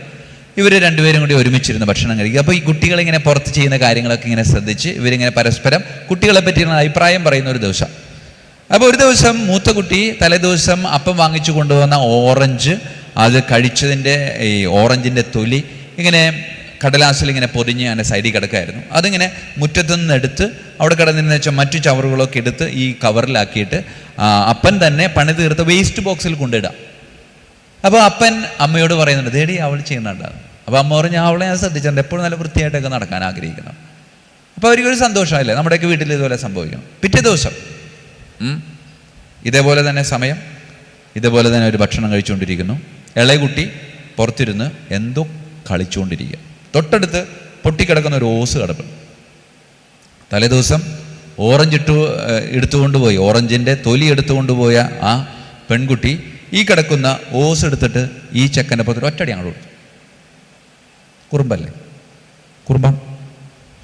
ഇത് കണ്ടപ്പോൾ ഈ അപ്പൻ പിടിപിടിച്ച ചോട് അവിടെ ഇട്ടിട്ട് ചാടിയിറങ്ങി ഉത്തരത്തിൽ നിന്ന് ചൂരിൽ വലിച്ചിട്ട് പട്ടപ്പട്ടാന്ന് 2 നാട് കൊടുത്തു. 2 എന്നുള്ള ഒരു 4 കൊടുക്കണമെന്നാണ് എൻ്റെ അഭിപ്രായം. പ്രിയമുള്ളവരെ, തല്ലിയത് ശരിയാണോ? ഉത്തരം പലതായിരിക്കാം. പക്ഷേ ഞാൻ പറയുന്നത് ഇത് രണ്ടും ഒരു വീട്ടിൽ നടക്കരുതെന്നാണ്. തലേ ദിവസം നല്ലത് ചെയ്തപ്പോൾ തമ്മിലൊതുക്കി, ചീത്ത കാര്യം ചെയ്തപ്പോൾ അത് ആ കൊച്ചിൻ്റെ പുറത്തൊതുക്കി. തലേ ദിവസം ഈ അപ്പൻ ഇതേപോലെ തന്നെ ആ ഓറഞ്ചിൻ്റെ വേസ്റ്റ് കൊണ്ടുപോയി കളഞ്ഞപ്പോൾ ചാടി എഴുന്നേറ്റ് അവളുടെ തോളത്ത് പോയി തട്ടി ഒന്ന് അഭിനന്ദിച്ചിരുന്നെങ്കിൽ, ഒന്ന് പ്രോത്സാഹിപ്പിച്ചിരുന്നെങ്കിൽ പിറ്റേ ദിവസം ഓസ് അവിടെ തന്നെ കിടന്നാൽ. പ്രിയമുള്ളവരെ, കുട്ടികൾ ചില കാര്യങ്ങളൊക്കെ ചെയ്യുന്നത് അവർക്ക് അവാർഡ് കിട്ടാൻ വേണ്ടിയിട്ടൊന്നുമല്ല. പിന്നെ എന്തിനാ? നമ്മളുടെ ശ്രദ്ധ കിട്ടാൻ വേണ്ടിയിട്ട്. നല്ല കാര്യങ്ങൾ ചെയ്തിട്ട് ശ്രദ്ധ കിട്ടിയില്ലെങ്കിൽ അവർ ചീത്ത കാര്യം ചെയ്യും. അത് കഴിയുമ്പോൾ അവരുടെ ഉള്ളിലൊരു ചിന്തയുണ്ട്, അടി കിട്ടിയാലും എന്താണ്, അപ്പനെൻ്റെ അടുത്ത് വന്നില്ലേ, അങ്ങനെ ചിന്തിക്കുന്നവരുണ്ട് മക്കളെ. അതുകൊണ്ട് ഇതെപ്പോഴും ഉള്ളിലുണ്ടാവേണ്ട ഒരു ചിന്ത. പ്രോത്സാഹനം എന്ന് പറയുന്നത് ആ ഒരു തലത്തിലൊന്ന് ചിന്തിക്കുന്നത് നല്ലതാണെന്ന് പറയാം. പ്രിയമുള്ളവരെ, കുട്ടികളെ സ്വയം പര്യാപ്തതയിലേക്ക് വളർത്തണമെന്നാണ് പറയും. ഇപ്പോഴും കുട്ടികളിങ്ങനെ ചോറിങ്ങനെ പീച്ചി കുട്ടി കൊടുക്കുന്ന ആൾക്കാരുണ്ടാവും, പ്രായം ഇത്രയായി. പ്രിയമുള്ളവരെ, ചോറ് കൊടുക്കേണ്ട സമയമുണ്ട്, അരി കൊടുക്കേണ്ട സമയമുണ്ട്. അരി വാരി തിന്നാനാണോ? അല്ല, അരി വെച്ച് കഴിക്കേണ്ട സമയത്ത് അങ്ങനെ കൊടുക്കണം. ഈ പ്രായമായാലും ഇപ്പോഴും മക്കൾക്ക് വേണ്ടിയിട്ട് ജീവിക്കുന്ന മാതാപിതാക്കളോട് എനിക്ക് സങ്കടമേ ഉള്ളൂ. അവർക്ക് വേണ്ടിയിട്ട് അവരെപ്പോഴാണോ ഇനി ജീവിക്കാൻ പോകുന്നത്? ഇപ്പോഴും മാതാപിതാക്കളുടെ പെൻഷൻ കൊണ്ട് 90 വയസ്സായിട്ടും അവരുടെ പെൻഷനിൽ ജീവിക്കുന്ന മക്കളും കുടുംബമുണ്ട്, എനിക്കറിയാവുന്നതാണ്. അതുകൊണ്ട് പ്രിയമുള്ളവരെ, സ്വയം പര്യാപ്തതയിലേക്ക് വളർത്തുക എന്ന് പറയുന്നത് വളരെ പ്രധാനപ്പെട്ടതാണ്. മൂന്നാമത്തെ ഒരു കാര്യം എന്ന് വെച്ചാൽ കുട്ടികളെ അഭിനന്ദിക്കണം. അഭിനന്ദിക്കാറുണ്ട്. നല്ലത് ചെയ്യുമ്പോൾ അവരെ നല്ല രീതിയിൽ അഭിനന്ദിക്കണം. ചീത്ത കാര്യം ചെയ്യുമ്പോൾ അവരെ ശിക്ഷിക്കണം. അല്ലേ? ശിക്ഷണം എന്ന് പറയുന്നത് അടിക്കുക എന്നുള്ളതല്ല. ശിക്ഷണം എന്ന് പറയുന്നത് അവരെ വളർത്തിക്കൊണ്ടുവരിക എന്നുള്ളതാണ്. അപ്പോൾ കുട്ടികളുമായി ബന്ധപ്പെട്ട് ഒന്ന് രണ്ട് കാര്യങ്ങൾ ഞാൻ നിങ്ങളുടെ മുമ്പിലേക്ക് ഇങ്ങനെ എടുത്തിടുകയാണ്. സ്വയം പര്യാപ്തതയിലേക്ക് നയിക്കുക, അഭിനന്ദിക്കുക, ബഹുമാനിക്കുക. കുട്ടികളെ ബഹുമാനിക്കണമെന്ന് പറയാം. എങ്ങനെ ബഹുമാനിക്കുക? വരുമ്പോൾ തന്നെ മുണ്ട കഴിച്ചിട്ട് അല്ലെങ്കിൽ സാരിയൊക്കെ നൈറ്റി ആണെങ്കിൽ താഴത്തേക്ക് ഇട്ടിട്ട് വരുമോളെ ചായ കുടിക്കും, അങ്ങനെയാണോ? അതല്ല ബഹുമാനം. അതല്ല ബഹുമാനം എന്ന് പറയുന്നത് ആയിരിക്കുന്ന അവസ്ഥയിൽ അംഗീകരിക്കുക. ഒരിക്കലും എന്ത് ചെയ്യരുത്? താരതമ്യം ചെയ്യുന്നതാണ്. അവളെ കണ്ടുപിടി എന്തിനാണെന്നേ? എല്ലാവരും ഒരേപോലെ ഇരിക്കാനാണ്. ഒന്നാലോചിച്ച് നോക്കുക. എല്ലാവരും ഒരേപോലെയാണെങ്കിൽ നമ്മുടെ അവസ്ഥ ഒന്ന് ആലോചിച്ച് നോക്കും. അല്ല, എല്ലാവരും ഒരേപോലെ ഇരിക്കണം. നമ്മൾ മുടിയിലോ മോൻ കഴുകോ പൗഡർ ഇടോ ഒക്കെ ഒരേപോലെ ഇരിക്കണം. എല്ലാം ഇവിടെ ഇരിക്കണം എല്ലാവരും എൻ്റെ പോലെ. ഒന്നവസ്ഥ ഒന്ന് ആലോചിച്ച് നോക്കും. ആണുങ്ങൾക്ക് മുടിയില്ല, പെണ്ണുങ്ങൾക്ക് മുടിയുണ്ട്. അത്രയും മതി. ഒക്കെ ഒരേപോലെ ഇരിക്കും. ഇതിങ്ങനെ ക്ലാസ്സിൽ പോയി ഒരു യുവാക്കൾക്ക് വേണ്ടിയിട്ട് ക്ലാസ് എടുത്തുകൊണ്ടിരിക്കുമ്പോൾ പറഞ്ഞപ്പോൾ അതിനകത്ത് ഒരു തന്നെ അച്ഛാ എന്തൊരു സന്തോഷമായെന്ന് പറഞ്ഞു. അങ്ങനെയാണെങ്കിൽ എന്താണ് പഠിക്കണ്ടല്ലോ അച്ഛാ? അല്ല എന്താ? അല്ല റാങ്ക് കിട്ടിയാലും ഫോട്ടോ വന്നാലും എൻ്റെ തന്നെയല്ലേ? പിള്ളേരുടെ ചിന്ത പോലെ. പ്രിയമുള്ളവരെ, നമ്മൾ ഒരേപോലെയാണോ? അല്ല. നമ്മളൊക്കെ വ്യത്യസ്തരാണ്. വ്യത്യസ്തരായിട്ട് ജനിച്ചത് കൊണ്ടല്ല, വ്യത്യസ്തമായിട്ട് നമ്മൾ ജീവിക്കുന്നത് കൊണ്ടാണ്. അതുകൊണ്ട് കുട്ടികളെ കുട്ടികളായി തന്നെ അംഗീകരിക്കണം. അവരുടെ കഴിവ് എന്താണെന്ന് മനസ്സിലാക്കി അത് വളർത്തിയെടുക്കാനായിട്ട് പരിശ്രമിക്കുമ്പോഴാണ് അവൻ ഇങ്ങനെ വളർന്നു വരുന്നു. താരതമ്യം ചെയ്യരുത്. അവനെ കണ്ടുപടി എന്ന് പറയരുത്. പ്രിയമുള്ളവരെ, എൻ്റെ മൂത്ത ചേച്ചിക്ക് 3 ആൺമക്കളാണ്. മൂത്തവർ 2 നല്ലോണം പഠിക്കും. മൂന്നാമത്തവൻ പഠിക്കാൻ ഇച്ചിരി മോശം. മറ്റവർക്ക് 50 കിട്ടുമ്പോൾ ഇവന് 50 കിട്ടണുള്ളൂ. അവനെ കുറ്റം പറഞ്ഞിട്ട് കാര്യമില്ല. ഇവർ രണ്ടുപേരും തമ്മിൽ ആദ്യത്തെ 2 കുട്ടികൾ 1 വയസ്സിൻ്റെ വ്യത്യാസമുള്ളൂ. മൂന്നാമത്തത് ഒരു 6-7 വയസ്സിൻ്റെ വ്യത്യാസം. ഒരു ദിവസം ഞാൻ പെങ്ങളെ കാണാൻ വീട്ടിൽ ചെന്നപ്പോൾ ഇളയവൻ അവൻ്റെ അമ്മയോട് ആകെ ദേഷ്യം പിടിച്ചിരിക്കണം. എന്താണ് കാരണം? ഇത്രേ ഉള്ളൂ, ആ ചേട്ടന്മാരെ കൊണ്ട് തോറ്റ്. അവർ പഠിക്കേണ്ട വല്ല കാര്യമുണ്ടായി. ക്ലാസ്സിൽ ചെല്ലുമ്പോൾ നീ അമ്മ എന്നെ നീ എന്താണ് ഇങ്ങനെ ആയിപ്പോയെന്ന് അറിയാതെ ഇവന് ഈ ചേട്ടന്മാരുടെ ദേഷ്യമാണ്. അങ്ങനെ ഒരു ദേഷ്യം ഉണ്ടാക്കാനേ താരതമ്യം ഉപകരിക്കുള്ളൂ. അതുകൊണ്ട് വീട്ടിൽ അങ്ങനെ ഒരു താരതമ്യ പഠനം പ്രത്യേകിച്ച് അവരുടെ മുമ്പിൽ വെച്ച് നടത്തരുതെന്ന് സ്നേഹത്തോടെ ഓർമ്മപ്പെടുത്തും. അതുകൊണ്ട് അവരെ അവരുടേതായ രീതിയിൽ നമ്മളിങ്ങനെ വളർത്തിക്കൊണ്ട് വരണമെന്നാണ് പറയുന്നത്. പ്രിയമുള്ളവരെ, നമ്മളൊക്കെ ചെയ്യുന്ന 1-2 കാര്യങ്ങൾ ഞാൻ വളരെ എളുപ്പത്തിൽ പറഞ്ഞാൽ 1-2 ഉദാഹരണങ്ങൾ പറഞ്ഞാൽ പെട്ടെന്ന് കാര്യം പിടിയിട്ടു. അവരെ അഭിനന്ദിക്കേണ്ട, അവരെ പ്രോത്സാഹിപ്പിക്കേണ്ട മേഖലകൾ എന്തൊക്കെയാണെന്ന് പറയും. ഒരു ഉദാഹരണത്തിന് 3-ാം ക്ലാസ്സിൽ പഠിക്കുന്ന ഒരു കുട്ടി സ്കൂളിൽ നിന്ന് വീട്ടിലേക്ക് വരിക, വെള്ളിയാഴ്ചയാണ്, പിറ്റേ ദിവസം 2 ദിവസം അവധിയുണ്ട്, ഹോംവർക്ക് കിട്ടിയിട്ട്. ഹോംവർക്കിൽ ചെയ്യാനുള്ള 4 ഹോംവർക്കാണ് കിട്ടിക്കണം. അവൻ്റെ അപ്പനോട് പറയുന്നത്, അപ്പ ഇതെനിക്ക് ചെയ്യാൻ പറ്റില്ല. അപ്പ എന്തൊരു ടീച്ചർ, ഈ ടീച്ചർ 4 എനിക്ക് ചെയ്യാൻ പറ്റുമെന്ന് തോന്നുന്നുണ്ട്. അപ്പം അപ്പം പറയണം, ഞാനിപ്പോൾ ടീച്ചറെ വിളിക്കണം. ടീച്ചർ വിളിച്ചിട്ട്, ടീച്ചറെ അവന് 4 ഒരിക്കലും ചെയ്യാൻ പറ്റില്ല. അപ്പോൾ ടീച്ചർ പറയുന്നില്ല, അത് അറിയാൻ ചെയ്യാൻ പറ്റില്ല, എന്നാലും കൊടുത്തപ്പോൾ എല്ലാവർക്കും കൂടി ഒരുപോലെ കൊടുത്തു എന്ന് മാത്രമേ ഉള്ളൂ. അവന് ഇപ്പോൾ എത്ര ചെയ്യാൻ പറ്റുമെന്ന് ചോദിക്കുക. അപ്പോൾ 1 ചെയ്യാൻ പറ്റുള്ളൂ. അപ്പോൾ അപ്പൻ അവനോട് ചോദിക്കും, എത്ര ചെയ്യാൻ പറ്റും? 1 ചെയ്യാൻ പറ്റുന്ന. ഓക്കെ, 1 ചെയ്യാം. അപ്പോൾ അവൻ 1 ചെയ്തിട്ട് പോവാണ്. പ്രിയമുള്ളവരെ, അതേ കുടുംബം, അതേ ദിവസം, അതേ രീതി, 4 ഹോംവർക്കുമായിട്ട് വീട്ടിൽ വരുന്നു. അപ്പൻ ടീച്ചറെ വിളിക്കുന്നു, പക്ഷെ കുട്ടിയുടെ മുമ്പിൽ വെച്ചല്ല, മാറി നിന്നിട്ട് വിളിക്കും. എന്നിട്ട് ടീച്ചറോട് പറയുന്നു, ടീച്ചറെ അവന് 4 ഹോംവർക്ക് ചെയ്യാൻ പറ്റത്തില്ല. അപ്പോൾ ടീച്ചർ പറയുന്നത്, ശരിയാണ്, പഠിക്കാൻ ഇത്തിരി മോശമാണ്, എന്നാലും അപ്പോൾ ടീച്ചറെ ഞാനേ അവൻ്റെ മുമ്പിലേക്ക് പോവാണ്, സ്പീക്കർ ഫോണിലിടും, ഒരു കാരണവശാലും സമ്മതിക്കരുത്, 4 ചെയ്യണമെന്ന് പറഞ്ഞേക്കണം. അപ്പോൾ പറഞ്ഞു, അല്ല അച്ഛാ, അല്ല ചേട്ടാ, ഇല്ല അച്ഛാ, ടീച്ചർ അങ്ങനെ തന്നെ പറഞ്ഞാൽ മതി, ബാക്കി കാര്യം ഞാൻ നോക്കിക്കോളാം. അങ്ങനെ തന്നെ കുട്ടിയുടെ അടുത്തേക്ക് വന്നു, ടീച്ചർ വിളിച്ചിട്ടുണ്ടായോ, ടീച്ചറെ സമ്മതിക്കണില്ലാന്ന്. അവരില്ല അച്ഛാ, അപ്പച്ച ഒന്ന് പറയാം അപ്പച്ച. അപ്പോൾ അപ്പച്ചൻ ടീച്ചറോട്, ടീച്ചറെ അവൻ 4 ചെയ്യാൻ പറ്റും. ഇല്ല 4 ചെയ്യാതെ ഇങ്ങോട്ട് തിങ്കളാഴ്ചക്ക് വരണ്ട, അവനെ വീട്ടിലിരുത്തിയാൽ മതി എന്ന്. അങ്ങനെ ടീച്ചർ ദേഷ്യത്തോടുകൂടി പറഞ്ഞു. അപ്പൻ വേറെ നിവൃത്തിയൊന്നുമില്ല, അവൻ കൊച്ചിനെ നോക്കുകയാണ്. ഞാൻ പറഞ്ഞില്ലേ. പ്രിയമുള്ളവരെ, അവൻ ഹോംവർക്ക് എഴുതാനെടുക്കുകയാണ്. ആദ്യത്തെ ഹോംവർക്ക് ചെയ്തു, വളരെ എളുപ്പത്തിൽ ചെയ്തു. 2ാമത്തെ കുഴപ്പമില്ലാതെ ചെയ്തു. 3ാമത്തെ കഷ്ടപ്പെട്ട് ചെയ്ത് തീർത്തു. 4ാമത്തെ എടുത്തപ്പോൾ അപ്പം പറഞ്ഞു, മതിയടാ, ഞാനൊന്ന് ടീച്ചർ ഒന്നുകൂടി വിളിക്കാമെന്ന്. ടീച്ചർ ഒന്നുകൂടി വിളിച്ചിട്ട് അവർത്ത് പോയി ഇന്ന് കാര്യങ്ങൾ പറഞ്ഞ് ടീച്ചറുടെ മുമ്പിൽ വന്നിട്ട് പറഞ്ഞു, ടീച്ചർ അവനോട് പറഞ്ഞു, മതി മോനെ, 3 ചെയ്താൽ മതി. പ്രിയമുള്ളവരെ, 2 തമ്മിലുള്ള വ്യത്യാസം കണ്ട അവിടെയാണ് പ്രോത്സാഹനം. നമ്മുടെയൊക്കെ ജീവിതത്തിൽ നമ്മൾ ചില കുട്ടികൾക്ക് നമ്മൾ സർട്ടിഫിക്കറ്റ് കൊടുക്കുക, എന്താണ്? അവളെ കൊണ്ട് കൊള്ളത്തില്ല, അവനെ കൊണ്ട് കൊള്ളത്തില്ല, അങ്ങനെ ഒരു സർട്ടിഫിക്കറ്റ് മാതാപിതാക്കൾ കൊടുത്തിട്ടുണ്ടെങ്കിൽ പിന്നെ അവരെങ്ങനെയാണ് മെച്ചപ്പെടാൻ പോകും? അതുകൊണ്ട് മാതാപിതാക്കൾ അവരെ തങ്ങളാൽ കഴിയുന്ന രീതിയിൽ ഇങ്ങനെ വലിച്ചുയർത്താനായിട്ട് നോക്കണം. എന്നിട്ട് ഒട്ടും പറ്റില്ലെങ്കിൽ മാത്രം വിട്ട് കളഞ്ഞാൽ മതി. അല്ലെങ്കിൽ ഇങ്ങനെ വലിച്ചിങ്ങനെ പിടിക്കണം. റബ്ബർ ബാൻഡ് വലിയുന്ന പോലെ ഇങ്ങനെ വലിഞ്ഞോട്ടെ. പരമാവധി പരിശ്രമിക്കണം. വേറെ ആരുമല്ല പരിശ്രമിക്കേണ്ടത്, മാതാപിതാക്കൾ. അത് നമ്മൾ പരിശ്രമിക്കാതെ പോകുമ്പോഴാണ് നമുക്ക് ഒരുപാട് നഷ്ടങ്ങൾ സംഭവിക്കാനുള്ളത്. പ്രിയമുള്ളവരെ, വേറൊരു കാര്യം നിങ്ങൾ മക്കളെ വളർത്തുമ്പോൾ ചിന്തിക്കേണ്ട ഒരു കാര്യം എന്ന് വെച്ചാൽ വിവേകം വേണം. വിവേകം. എത്ര മക്കളുണ്ട്? ആരൊക്കെയാണ് അവർ? രണ്ട് പെണ്ണും ഒരാണ്. 2 പെണ്ണും ഒരാണും വളരെ സന്തോഷത്തോടെ ഇങ്ങനെ ഒരുമിച്ച് വളർന്ന് ഇങ്ങനെ വലുതായിക്കൊണ്ടിരിക്കുന്ന സമയത്ത് ഒരിടക്ക് വരും, ഇത്രയും നാൾ ഒരുമിച്ച് കളിച്ചു, ഒരുമിച്ച് കിടന്നു, ഒരുമിച്ച് കുളിച്ചു, ഇനി കിടക്കണ്ടട്ടാണ്.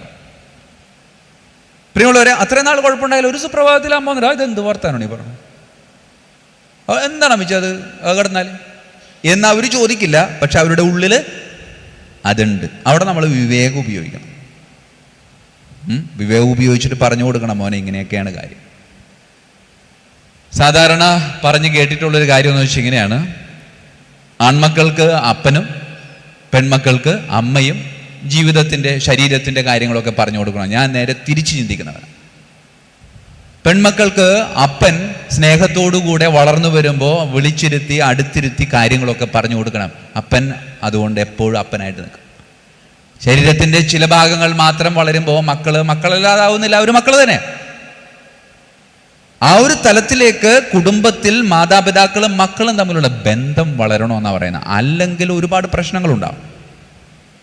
അപ്പൻ തൻ്റെ മകളെ ഇങ്ങനെ അടുത്തിരുത്തി ജീവിതത്തിൻ്റെ ചില കാര്യങ്ങളൊക്കെ സ്നേഹത്തോടുകൂടെ പറഞ്ഞു കൊടുക്കുമ്പോൾ ആ അപ്പന് ആ മകള് എത്രമാത്രം വലുതായാലും അത് മകള് തന്നെയാണ്. ഒരു തരത്തിലും വേറൊരു ചിന്ത വരത്തില്ല. പ്രിയമുള്ളവർ, അങ്ങനെ ഒരു ചിന്ത വരുത്താൻ നമ്മൾ കാരണമാകുന്നുണ്ട്. പെൺമക്കളെയൊക്കെ വളർത്തുമ്പോൾ ചില കാര്യങ്ങൾ താനറിയണ്ട, നമുക്ക് അങ്ങനെ പറയാം. ആ കൊച്ചിൻ്റെ അപ്പനാണ് അവനെങ്കിൽ അവൻ അതറിയാനുള്ള അവകാശമുണ്ട്. അതവന് പഠിപ്പിക്കാനുള്ള അവകാശം. അങ്ങനെ ഒരു തലത്തിലേക്ക് നമ്മുടെ വീട്ടിലൊക്കെ വളർന്നു കഴിയുമ്പോൾ നമ്മുടെ വീടുകളിൽ ഒരിക്കലും നടക്കാത്ത കാര്യങ്ങൾ ചില സ്ഥലങ്ങളിൽ നടക്കുന്നത് നമുക്ക് ഇങ്ങനെയൊക്കെ ഒഴിവാക്കാൻ പറ്റുമെന്നാണ്.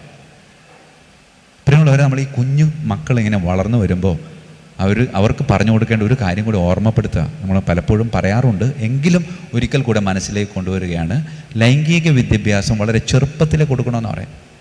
അപ്പോൾ നിങ്ങൾ വിചാരിക്കുക, ഈ ചെറുപ്പത്തിലേക്ക് പ്രിയമുള്ളവരെ, ലൈംഗിക വിദ്യാഭ്യാസം എന്ന് പറയുന്നത് ലൈംഗികത എന്നാൽ എന്താണ്, അതിങ്ങനെയാണ്, അങ്ങനെ ഒരു ക്ലാസ് കൊടുക്കാനല്ല പറയുന്നത്. മറിച്ച് കുഞ്ഞുങ്ങളോട്, പ്രത്യേകിച്ച് വളരെ തീരെ കുഞ്ഞുങ്ങളോട്, അത് പെൺകുട്ടികൾക്കും മാത്രമല്ല കേട്ടോ, ആൺകുട്ടികൾക്കും വിളിച്ചിരുത്തി അവരോട് പറഞ്ഞു കൊടുക്കണം. ശരീരത്തിൻ്റെ 3 ഭാഗങ്ങളിൽ ആര് സ്പർശിച്ചാലും അണ്ണാക്ക് പൊളിച്ച് കരഞ്ഞേക്കാം. ഇത് സിമ്പിളായിട്ട് ഇത് തന്നെ. ആ 3 ഭാഗങ്ങൾ കൃത്യമായിട്ട് പറഞ്ഞു കൊടുക്കണം. മുൻഭാഗം, പിൻഭാഗം, നെഞ്ച്. ഇവിടെ ആര് തൊട്ടാലും ഒറ്റ കരച്ചിലാണ്, ഒന്നും ചിന്തിക്കാനില്ല. എന്നിട്ട് പറയണം, അത് അപ്പം പഠിപ്പിക്കുമ്പോൾ, അമ്മ പഠിപ്പിക്കുമ്പോൾ, അത് ഞാൻ ആണെങ്കിൽ പോലും അതൊരു ട്രെയിനിങ്ങാണ്. പ്രിയമുള്ളവരെ, ഒരിക്കലും 3ാം ക്ലാസ്സിൽ പഠിക്കുന്ന പെങ്കൊച്ചിനെ നാളെ വെളുപ്പിന് ഒരു 5 മണിയാകുമ്പോൾ ചെന്ന് ബലാത്സംഗം ചെയ്യണമെന്ന് ആരും ചിന്തിച്ചിട്ടില്ല. ചില സാഹചര്യങ്ങളാണ് അവരെ അങ്ങനെ ചിന്തിപ്പിക്കാൻ പ്രേരിപ്പിക്കുന്നത്. ആ സാഹചര്യങ്ങളിൽ നിന്ന് ഈ ഒരു ഒച്ചയില്ല, അവരതിൽ നിന്ന് മോചിപ്പിക്കും. അതുകൊണ്ട് കുഞ്ഞുങ്ങളോട് പറഞ്ഞു കൊടുക്കണം. അവിടെ എങ്ങാനും തൊട്ട ഒന്നും ചിന്തിക്കേണ്ട, മോനെ അണ്ണാക്ക് പൊളിച്ച് കരഞ്ഞു എന്നാണ്. അപ്പോൾ ഇവൻ്റെ ഉള്ളിലെ ആ ഒരു മനുഷ്യത്വം ഉണരുമെന്നാണ് പറയുന്നത്. ഏത് ചെയ്യാൻ പോകുന്ന ആളുടെ അതിൽ നിന്ന് രക്ഷപ്പെടും. 90% പീഡനങ്ങളിൽ നിന്ന് മോചനം നേടാൻ ഈ ഒറ്റ മതി എന്നുള്ളത്. ആ ഒരു തലത്തിലേക്ക് വളർത്തിക്കൊണ്ടുവരാൻ പറ്റുന്നത് അമ്മമാരാണ്. അത് നിങ്ങൾ തീർച്ചയായിട്ടും പരിശ്രമിക്കണമെന്നുള്ളത്. അതുകൊണ്ട് പ്രിയമുള്ളവരെ, വേറൊരു കാര്യം കൂടെ നിങ്ങളുടെ ഉള്ളിലേക്ക് കൊണ്ടുവരേണ്ടത്, വിശ്വസ്തത വളർത്തിയെടുക്കണം. ആരിൽ? മക്കളിൽ. പ്രിയമുള്ളവരെ, നോണ പറയാൻ പഠിപ്പിക്കണ മാതാപിതാക്കളാണ് ഈ ലോകത്തുള്ളത്. നിങ്ങൾ കുഞ്ഞുങ്ങളെ നോണ പറയാൻ പഠിപ്പിക്കുന്ന പഠിപ്പിക്കില്ല. പക്ഷെ ഞാനൊരു ടെക്നിക്ക് പറഞ്ഞാട്ടെ, നിങ്ങൾ പഠിപ്പിക്കുന്നൊരു ശീലം പറഞ്ഞാട്ടെ. അമ്മേ, ആ ക്ലാസ്സിൽ പോണില്ല അമ്മേ, എന്താണ്? ഒരു മൂടില്ല, ഒലക്കട മൂടെടുത്ത് അടിക്കും. പൊക്കോടുന്നതിന് മൂടില്ല അവന് ക്ലാസ്സിൽ പോകും. ഓ കുഴപ്പമില്ല. പിറ്റേ ദിവസം സംഭവം തന്നെ, എന്താണ്, മൂടില്ല. ഒന്ന് പറയണം, അമ്മേ ഇത് ഇവിടെ ഇല്ല, ഭയങ്കര വേദന, കണ്ണീന്ന് പൊന്നി ചോറക്കണമേ. ആണോ, എവിടെയാ? അയ്യോ ഈ ക്ലാസ്സിൽ പോകണമെന്നാവോ? വേണ്ട പോണ്ട, കിടന്നു നോണയുണ്ടത്. തലേ ദിവസം അവൻ സത്യം പറഞ്ഞപ്പോൾ ഓലക്കിടുത്തടിച്ച് ക്ലാസ്സിൽ പോയി വിട്ട് പിറ്റേ ദിവസം നുണ പറഞ്ഞപ്പോൾ ഓക്കെ, അപ്പം നമ്മൾ ട്രെയിനിങ് കൊടുക്കുകയാണ് ഇല്ലേ?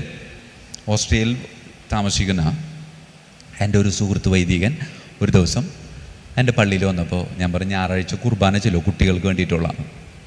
അപ്പോൾ പറഞ്ഞു, ഞാൻ ചെല്ലാം, ചെറിയൊരു പ്രസംഗവും പറയണം കേട്ടോ. ആ പ്രസംഗം പറയാം. അവൻ പറഞ്ഞ പ്രസംഗം ഇങ്ങനെയാണ്: ഞാൻ ഒരു 12 വർഷമായിട്ട് ഒരു പള്ളിയിലിരിക്കുക, കുമ്പസാരക്കൂട്ടിലിരിക്കുമ്പോൾ ആ കുമ്പസാരക്കൂട്ടിലിരുന്ന് വളരെ 1% അല്ലെങ്കിൽ 2% ആളുകൾ മാത്രമേ നുണ പറഞ്ഞിട്ടുള്ളൂ എന്ന് പറയാറുള്ളൂ. അവിടെ ആ പാപമില്ലെന്ന്. എന്നിട്ട് ഞാൻ അവനോട് ഇത് കഴിഞ്ഞപ്പോൾ പറഞ്ഞു, എടാ അത് നീ നുണ പറഞ്ഞാണോ അല്ലെങ്കിൽ ശരിക്കുവാണോ? ശരിക്കുവാടാ. ഇവിടെ നുണ എന്ന പാപം അങ്ങനെ ആരും ചെയ്യാറില്ല. എന്നിട്ട് അവൻ പറഞ്ഞൊരു കാര്യമുണ്ട്. ഉദാഹരണത്തിന്, രാവിലെ എഴുന്നേൽക്കുമ്പോൾ കൊച്ചിനൊരു മൂടില്ലെങ്കിൽ, അമ്മച്ചി നിനക്കൊരു മൂടില്ല അമ്മച്ചി, ഞാൻ ക്ലാസ്സിൽ പോകണില്ല എന്നാണ്. നിനക്ക് മൂടില്ല, നീ പോകണ്ട, അവിടെ കിടന്നോന്ന് പറയും. വ്യത്യാസം കണ്ട? അതുകൊണ്ട് അവർ തുറന്നു പറയാൻ പ്രേരിതരാവേ. നമുക്കിപ്പോഴും ഇല്ലേ, ഇന്ന് കുമ്പസാരിച്ചാലും പറയും നോണ പറഞ്ഞിട്ടുണ്ട്. എത്ര എണ്ണം പറഞ്ഞാലും ഒരു പിടിയില്ല അച്ഛാ. നോണ എന്ന് പറഞ്ഞ അതിങ്ങനെ ഒരു ജീവിതത്തിൻ്റെ ഒരു ഭാഗം. പിന്നെ പാപമൊന്നും ഇല്ലെങ്കിലും പറയും, 2 ആഴ്ചയായി കുമ്പസാരിച്ചെങ്കിലും പറയും, 2 മാസമായി കുമ്പസാരിച്ചിട്ടുണ്ട് പറയും, നോണ പറഞ്ഞിട്ടുണ്ടെന്ന് പറയാം. അപ്പോൾ ഒരു പാപമായല്ലോ. അങ്ങനെ കുമ്പസാരിക്കുന്നവരാണ് നമ്മുടെയൊക്കെ ശീലം. അതുകൊണ്ട് പ്രിയമുള്ളവരെ, നമ്മുടെ മാതാപിതാക്കളായ നമ്മുടെ കുഞ്ഞുങ്ങളെ നുണ പറയാനായിട്ട് ട്രെയിനിങ് കൊടുക്കുന്നുണ്ടെന്നേ. നമ്മൾ ഇൻഡിറക്റ്റായിട്ട് കൊടുക്കുന്ന ട്രെയിനിങ്ങിൻ്റെ ചില ഉദാഹരണങ്ങളാണ് ഞാൻ പറഞ്ഞത്. നമ്മുടെ മക്കളെ നമ്മളിങ്ങനെ വളർത്തിയെടുക്കുമ്പോൾ നമ്മൾ വിശ്വസ്തത സൂക്ഷിക്കുന്നവരാണെന്ന് നമ്മൾക്ക് ഒരു ബോധ്യം ഉണ്ടാകും. വേറൊരു ഉദാഹരണം പറയാം, സിമ്പിളായിട്ട് നമ്മുടെ വീടുകളിൽ നടക്കുന്ന ഉദാഹരണം. അപ്പൻ ജോലി കഴിഞ്ഞ് വീട്ടിലേക്ക് വരികയാണ്. വീട്ടിൽ LKG പഠിക്കുന്ന ഒരു കുട്ടിയുണ്ട്, UKG പഠിക്കുന്ന 2 കുട്ടികളുണ്ട്. 2 കുട്ടികൾ അപ്പനോട് ഭയങ്കര ഇഷ്ടമാണ്. വന്നു കഴിഞ്ഞിട്ടുണ്ടെങ്കിൽ ഭയങ്കര കെട്ടിപ്പിടുത്തവും ഒച്ചപ്പാടും ബഹളവും ആട്ടവും പാട്ടവും ഒക്കെ. അപ്പം അപ്പനൊരു ശീലമുണ്ട്, വരിക, നേരെ സാധനങ്ങൾ വയ്ക്കുക, കുളിമുറി കയറുക, കുളിച്ച് തിരിച്ചിറങ്ങുക, ഒരു കള്ളി കൊണ്ടെടുക്കുക, ഉമ്മറത്ത് വന്നിരിക്കുക. അതാണ് അപ്പൻ്റെ ശീലം. എന്നെങ്കിലും ഈ മുണ്ട് പാൻറ്റായി മാറിയാൽ അതിനർത്ഥം ഇന്ന് ഉമ്മറത്തില്ല, ഇന്ന് അപ്പം പുറത്തു പോകും. അങ്ങനെ ഒരു ദിവസം പതിവിന് വിപരീതമായി ഈ അപ്പൻ കള്ളിമുണ്ടിന് പകരം പാൻറ്റുമായി പുറത്തിറങ്ങി. അപ്പോൾ ഇളയ കൊച്ചിനും മൂത്തവനും മനസ്സിലായി, ഇന്ന് പുറത്തെവിടെയോ പോകുന്നുണ്ട്. അങ്ങനെ ഇളയവൻ അപ്പനോട് പറഞ്ഞു, അപ്പാ ഞാനും വരുന്നുണ്ട്. അപ്പം പറഞ്ഞു, എടാ ഞാൻ പുറത്ത് ഇപ്പം നിന്നെ കൊണ്ടുപോകാൻ പറ്റില്ല, എനിക്ക് വന്നു. അങ്ങനെ ഒരു കണക്കിന് വണ്ടിയുമ കയറാൻ വേണ്ടിയിട്ട് വന്നു. അപ്പോൾ അവൻ ഫ്രണ്ടിൽ കയറി നിൽക്കാം. എനിക്ക് വന്നു അപ്പാ, ഞാൻ അപ്പൻ്റെ കൂടെ വരും. അപ്പൻ അവനോടൊരു മറുത്ത് ഇറങ്ങടാ എന്ന് പറയാനായിട്ട് തോന്നണം. കാരണം വേദനിക്കുമല്ല, മനസ്സ് വേദനിക്കും. അങ്ങനെ തന്നെ അമ്മയോട് പറഞ്ഞു, കണ്ണുകൊണ്ട് എന്തോ കാണിച്ചു. അപ്പോൾ ഒരു സിഗ്നൽ പാസ് ചെയ്തിട്ട് എന്നിട്ട് ഈ കൊച്ചിനോട് പറഞ്ഞു, എടാ ഒരു ഗ്ലാസ് വെള്ളം എടുത്തുകൊണ്ട് വാ, എനിക്കൊന്ന് കുടിക്കണമെന്ന് പറഞ്ഞു. അപ്പോൾ വേഗം അമ്മനോടും പറഞ്ഞു, അമ്മ ഒരു ഗ്ലാസ് വെള്ളം കൊടുക്കാൻ പറഞ്ഞു. അപ്പോൾ നിന്നോടല്ലേ പറഞ്ഞതാണ്. അമ്മ എന്തിനാണ് അമ്മ? അപ്പം അമ്മ വേഗം വെള്ളം എടുത്തിട്ടേ പറഞ്ഞു. വെള്ളം പതിവിൽ വിപരീതമായി വലിയ ഗ്ലാസ്സാണ്, ജ്യൂസ് കുടിക്കുന്ന ഗ്ലാസ്സിലാണ്, ഇച്ചിരി കട്ടിയുള്ള ഗ്ലാസ്സാണ്. ആ ഗ്ലാസ്സിൽ ഈ അപ്പം വെള്ളം കുടിക്കുന്നു, മുഴുവൻ കുടിച്ചില്ല, ആ ഭാഗം നിർത്തിവെച്ചു. എന്നിട്ട് ഇത് കൊച്ചിന് കൊടുത്തു. ഇത് നിലത്ത് വീണ് പൊട്ടിക്കാതെ, ഇതിലെ വെള്ളം കളയാതെ അമ്മയുടെ കയ്യിൽ കൊണ്ടുപോയി കൊടുത്താൽ ഞാൻ നിന്നെ പുറത്തു കൊണ്ടുപോകും. ഒരു പ്രതീക്ഷ വന്നു. അവൻ വേഗം കൈനിറ്റ് കൊണ്ട് ആക്റ്റീവാണ്, കൈനിറ്റ് കൊണ്ട് എന്തുകൊണ്ട് അവൻ ചാടിയിറങ്ങി ഇതിങ്ങനെ കുഞ്ഞിക്കൈ കൊണ്ട് ഇങ്ങനെ മേടിച്ചേക്കാം. അമ്മ പൂമുഖവാതിക്കൽ നിൽക്കുന്നുണ്ട്. വളരെ സ്നേഹത്തോടെ സ്റ്റെപ്പ് കയറി അവിടെ എത്തിയപ്പോൾ അമ്മനെ കാണാൻ. അമ്മ എവിടെ പോയി? അമ്മ അടുക്കളയിലോട്ട് പോയി. കാരണം സ്ക്രിപ്റ്റിൻ്റെ ഒരു ഭാഗമാണ്, അടുക്കളയിൽ പോകണം. അപ്പോൾ ഇതൊക്കെ വളരെ വിദഗ്ധമായിട്ട് പരിശോധിച്ചുകൊണ്ട് ഈ വണ്ടിയുമേ നിൽക്കുന്ന അപ്പൻ്റെ മാതാപിതാക്കളുടെ അവിടെ കസേരയിട്ടിരിപ്പുണ്ട്. അപ്പോൾ ഈ അപ്പൂപ്പനും അമ്മൂമ്മയും പറഞ്ഞു, എടാ അമ്മ അകത്തോട്ട് പോയി എന്ന് പറഞ്ഞു. വളരെ ദയനീയമായി അപ്പനെ നോക്കിയിട്ട്, അപ്പ പോകല്ലേട്ടാ, ഇപ്പോൾ വരാട്ടാ. വളരെ സ്നേഹത്തോടുകൂടെ ഇതുമായി അകത്തേക്ക് ഒരു ഓട്ടോ വിളിച്ചു പോകേണ്ട ദൂരമുണ്ട് ആ കിച്ചണിലേക്ക് പോകാൻ. അങ്ങനെ കിച്ചണിൽ പോയി അറ്റത്തെത്തിയപ്പോൾ ഈ അപ്പൂപ്പനും അമ്മൂമ്മയും കൂടി അവൻ്റെ മകനോട് പറഞ്ഞു, എടാ പോയി വിട്ടോന്ന് പറഞ്ഞു. അങ്ങനെ ഇവൻ വണ്ടി എടുത്ത് പോയി. കൊച്ച് ഗ്ലാസ് വെച്ച് ശാന്തമായിട്ട് തിരിച്ചു വന്നപ്പോൾ അപ്പനെ കാണാൻ. പ്രിയമുള്ളവരെ, ഇല്ല, ഇത് സംഭവിക്കാറില്ല വീട്ടിൽ. നിങ്ങൾ വിചാരിക്കും അപ്പൻ ആ വീട്ടിൽ നിന്ന് ഇറങ്ങിപ്പോയതാണ്. അല്ല, ആ അപ്പൻ ഇറങ്ങിപ്പോയത് ആ കൊച്ചിൻ്റെ ചങ്കീന്ന. എന്തോരം പരിശ്രമിച്ചിട്ട് ഒരു കാര്യമില്ല, തിരിച്ചു കയറില്ല. ഒരു കുടുംബം ഒരുമിച്ച് കൊച്ചിനെ കബളിപ്പിച്ചിരിക്കുക. തൽക്കാലത്തേക്ക് നിങ്ങൾ ചിലപ്പോൾ ജയിച്ചിട്ടുണ്ടാകും, പക്ഷേ ആത്യന്തികമായിട്ട് ആ കൊച്ച് വളരെ സങ്കടത്തിലാണ്. കാരണം എന്താ? അവനിനി അപ്പനില്ല. എന്ത് പറഞ്ഞിട്ടൊരു കാര്യമില്ല എന്നുള്ളത്. ഇതിങ്ങനെ മുറിവായിട്ട് ഇങ്ങനെ ഉള്ളി കിടക്കും. അതാണ് വിശ്വസ്തത. എൻ്റെ അപ്പൂപ്പനും അമ്മൂമ്മയും എൻ്റെ അമ്മയും എൻ്റെ അപ്പനും ഒക്കെ ഒരുമിച്ച് എന്നെ പറ്റിച്ചതാണ്. പിന്നെ എന്തു പറഞ്ഞാലും ആ കൊച്ചു ആ തലത്തിലേക്ക് വളരത്തില്ല. അതുകൊണ്ട് പ്രിയമുള്ളവരെ, വളർത്തുമ്പോൾ നമ്മൾ കാട്ടിക്കൂട്ടുന്ന ചില ഭ്രാന്തമായ ചില പ്രയോഗങ്ങൾ അത് ജീവിതത്തെയൊക്കെ വല്ലാതെ ബാധിക്കുമെന്നാണ്. പ്രിയമുള്ളവരെ, കുട്ടികളോടൊപ്പം ഉല്ലസിക്കാറുണ്ട്. അവരോടെങ്കിലും കൊണ്ടുപോകും, ചോദിക്കണൊക്കെ വാങ്ങിച്ചു കൊടുക്കും. ചോദിക്കാനായിട്ട് അനുവദിക്കില്ല, അപ്പം തന്നെ കണ്ണുരുട്ടി അല്ലേ. പ്രിയമുള്ളവരെ, 4 മക്കളിൽ കൂടുതലുള്ള അമ്മമാരുണ്ടെങ്കിൽ ഒന്ന് കൈവയ്ക്കേ. 4 മക്കളിൽ കൂടുതലുള്ള അമ്മമാരുണ്ടെങ്കിൽ പൊക്കിക്കോ. എന്തിനാ നാണിക്കണം? തന്നെ ഒരാളുള്ളൂ, വേറെ ആരുമില്ല. ഓക്കെ, അടുത്ത ചോദ്യം. അമ്മയ്ക്ക് പ്രത്യേക അഭിനന്ദനങ്ങൾ. അടുത്ത ചോദ്യം, നിങ്ങളുടെ അപ്പനും അമ്മക്കും 4 മക്കളിൽ കൂടുതലുണ്ടെങ്കിൽ ഒന്ന് കൈവയ്ക്കേ. അപ്പനും അമ്മക്കും 4 മക്കളിൽ കൂടുതൽ പൊക്കിക്കോ. അഹങ്കാരത്തോടെ പൊക്ക്. ഓക്കെ, ഞാൻ പറയുന്നവർ മാത്രം താഴ്ത്തിയാൽ കേട്ടാ. 5 അതിൽ കൂടുതലുള്ളവർ പൊക്കി തന്നെ പിടിച്ചോ, ബാക്കിയുള്ളവർ താഴ്ത്തിക്കോ. 5 അതിൽ കൂടുതലും, 6 അതിൽ കൂടുതലും, 7 അതിൽ കൂടുതലും, 8 അതിൽ കൂടുതലും, 9 അതിൽ കൂടുതലും. ദൈവമേ, മത്സരം വളരെ രൂക്ഷമാണല്ലോ. 10 അതിൽ കൂടുതലും. 1, 2, 3, 4. ഞാനും ഉണ്ടട്ടാ, ഞങ്ങൾ 10 പേരാ. എത്ര ഉണ്ട്? ദൈവമേ, 13 എത്ര ഉണ്ട്?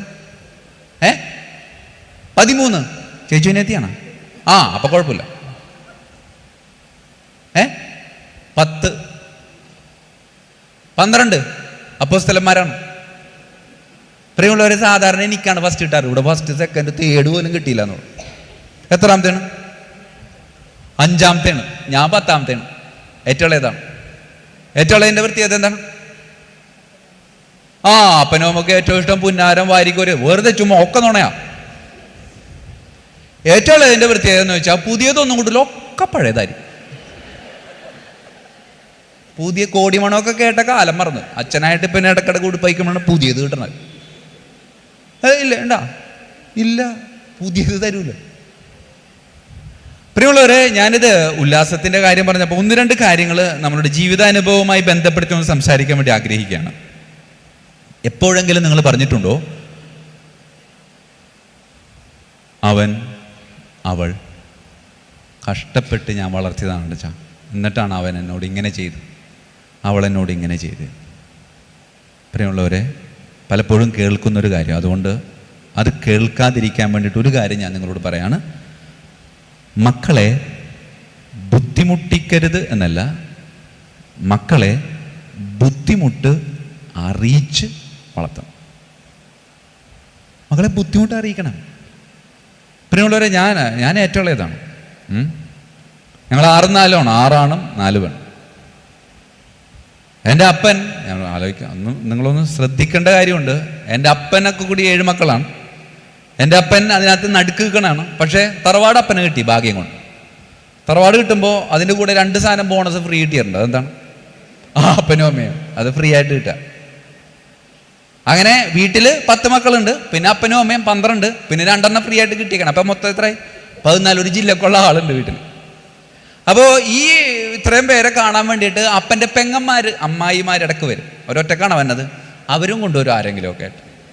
അപ്പോൾ അവരൊക്കെ കൂടി വീട്ടിൽ വരുമ്പോൾ ഒരു 10-16 പേരുണ്ടാവും. അപ്പോൾ അപ്പൻ്റെ പെങ്ങള് വീട്ടിൽ വരുമ്പോൾ അപ്പൻ അല്ലെങ്കിൽ സാധാരണ എല്ലാ ദിവസവും പരിപ്പും കടലായിരിക്കും. പക്ഷെ ഇത്തിരി സ്റ്റാൻഡേർഡ് കീപ്പ് ചെയ്യാൻ വേണ്ടിയിട്ട് അന്ന് മാത്രം അപ്പൻ മുട്ട കൊടുത്തു. പ്രിയമുള്ളവരെ, മുട്ട എന്ന് പറയുമ്പോൾ നിങ്ങൾ വിചാരിക്കേണ്ട ഒരു 12 മുട്ട, 2 മുട്ട. അത് കാഴ്ചവെപ്പിന് അമ്മ മേടിക്കണ പോലെ ഇങ്ങനെ ആ കാഴ്ചവെപ്പിന് മേടിക്കണ പോലെ അമ്മ ഇങ്ങോട്ട് മേടിച്ചിട്ട് ഒരു നാഴി പോലത്തെ ഒരു ഗ്ലാസ്സിലേക്ക് ഇങ്ങനെ വെട്ടിയിട്ടിട്ട് 2 കുലുക്കിട്ട് ചീനവല വീശണം, ഒരൊറ്റ വീശി ഇങ്ങോട്ട് വീശിയിട്ട് ഇങ്ങനെ മുറിച്ചിങ്ങോട്ട് എടുക്കും. 40-50 കഷ്ണമാണ് അമ്മ മുറിച്ചെടുക്കണം 2 മുട്ടയും.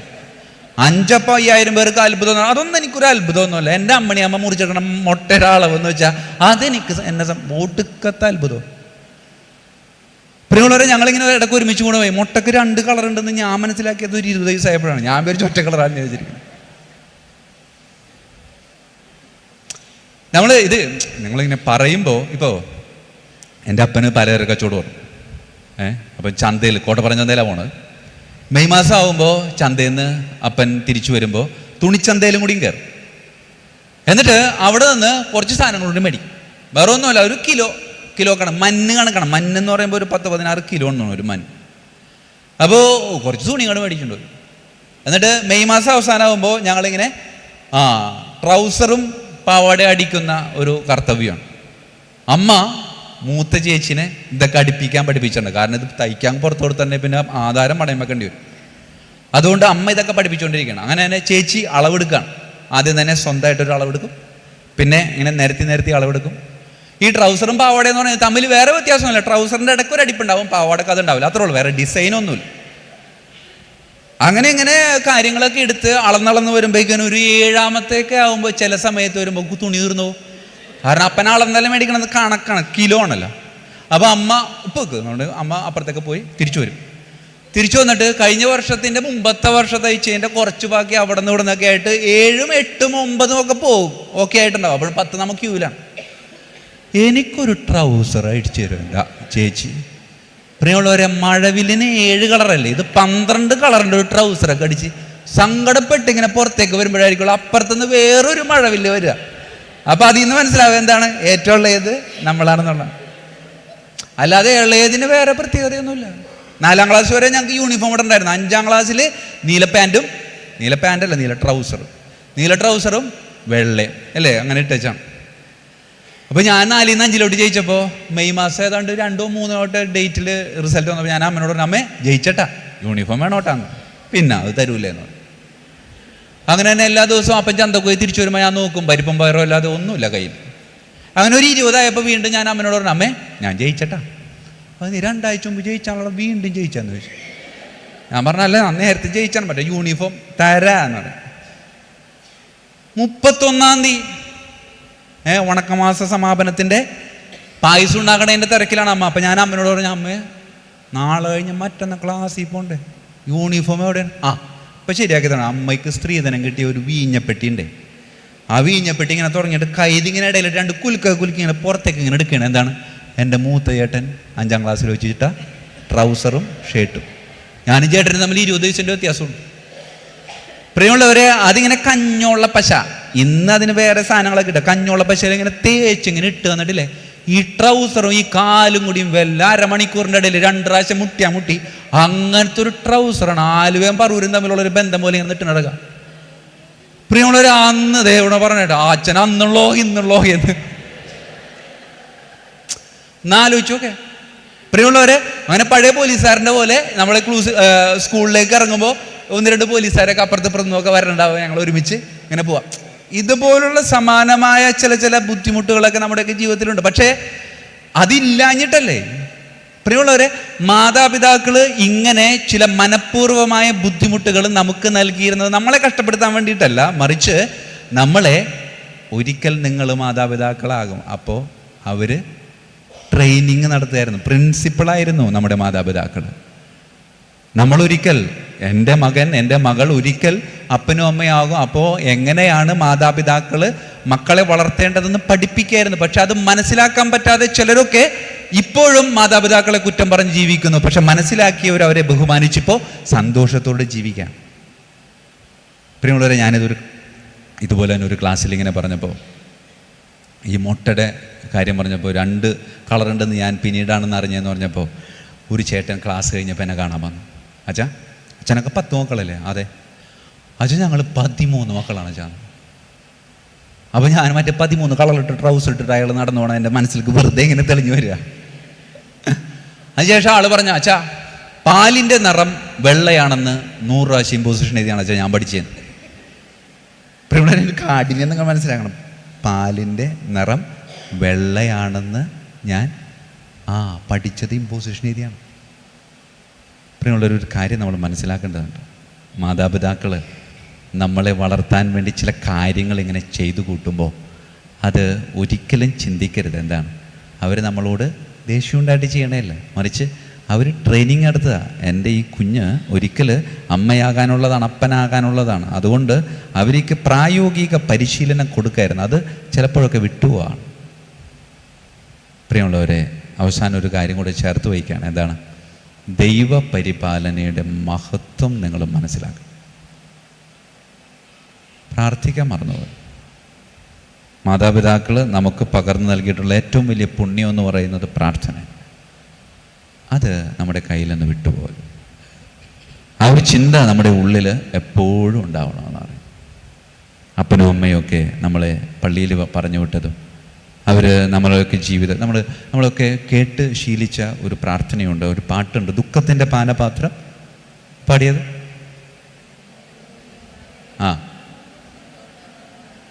പ്രിയമുള്ളവർ, ഇത് എഴുതിയത് ആരാണെന്നറിയാമോ? സാധു കൊച്ചുകുഞ്ഞെന്ന് പറയുന്നൊരു ഉപദേശി എഴുതിയത്. ഈ ഉപദേശിക്ക് 3 മക്കളുണ്ടായിരുന്നു. 2 ഒരു പെൺ.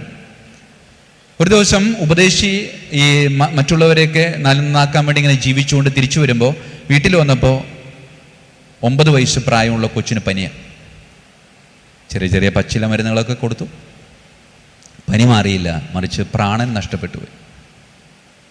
അപ്പോൾ പ്രാണൻ നഷ്ടപ്പെട്ടു പോയ തൻ്റെ പൊന്നോമന മകൻ്റെ ശരീരത്തിൻ്റെ മുമ്പിൽ ഇങ്ങനെ പകച്ചു നിൽക്കുകയാണ് ഈ സാധു കൊച്ചുകുഞ്ഞ് ഉപദേശി.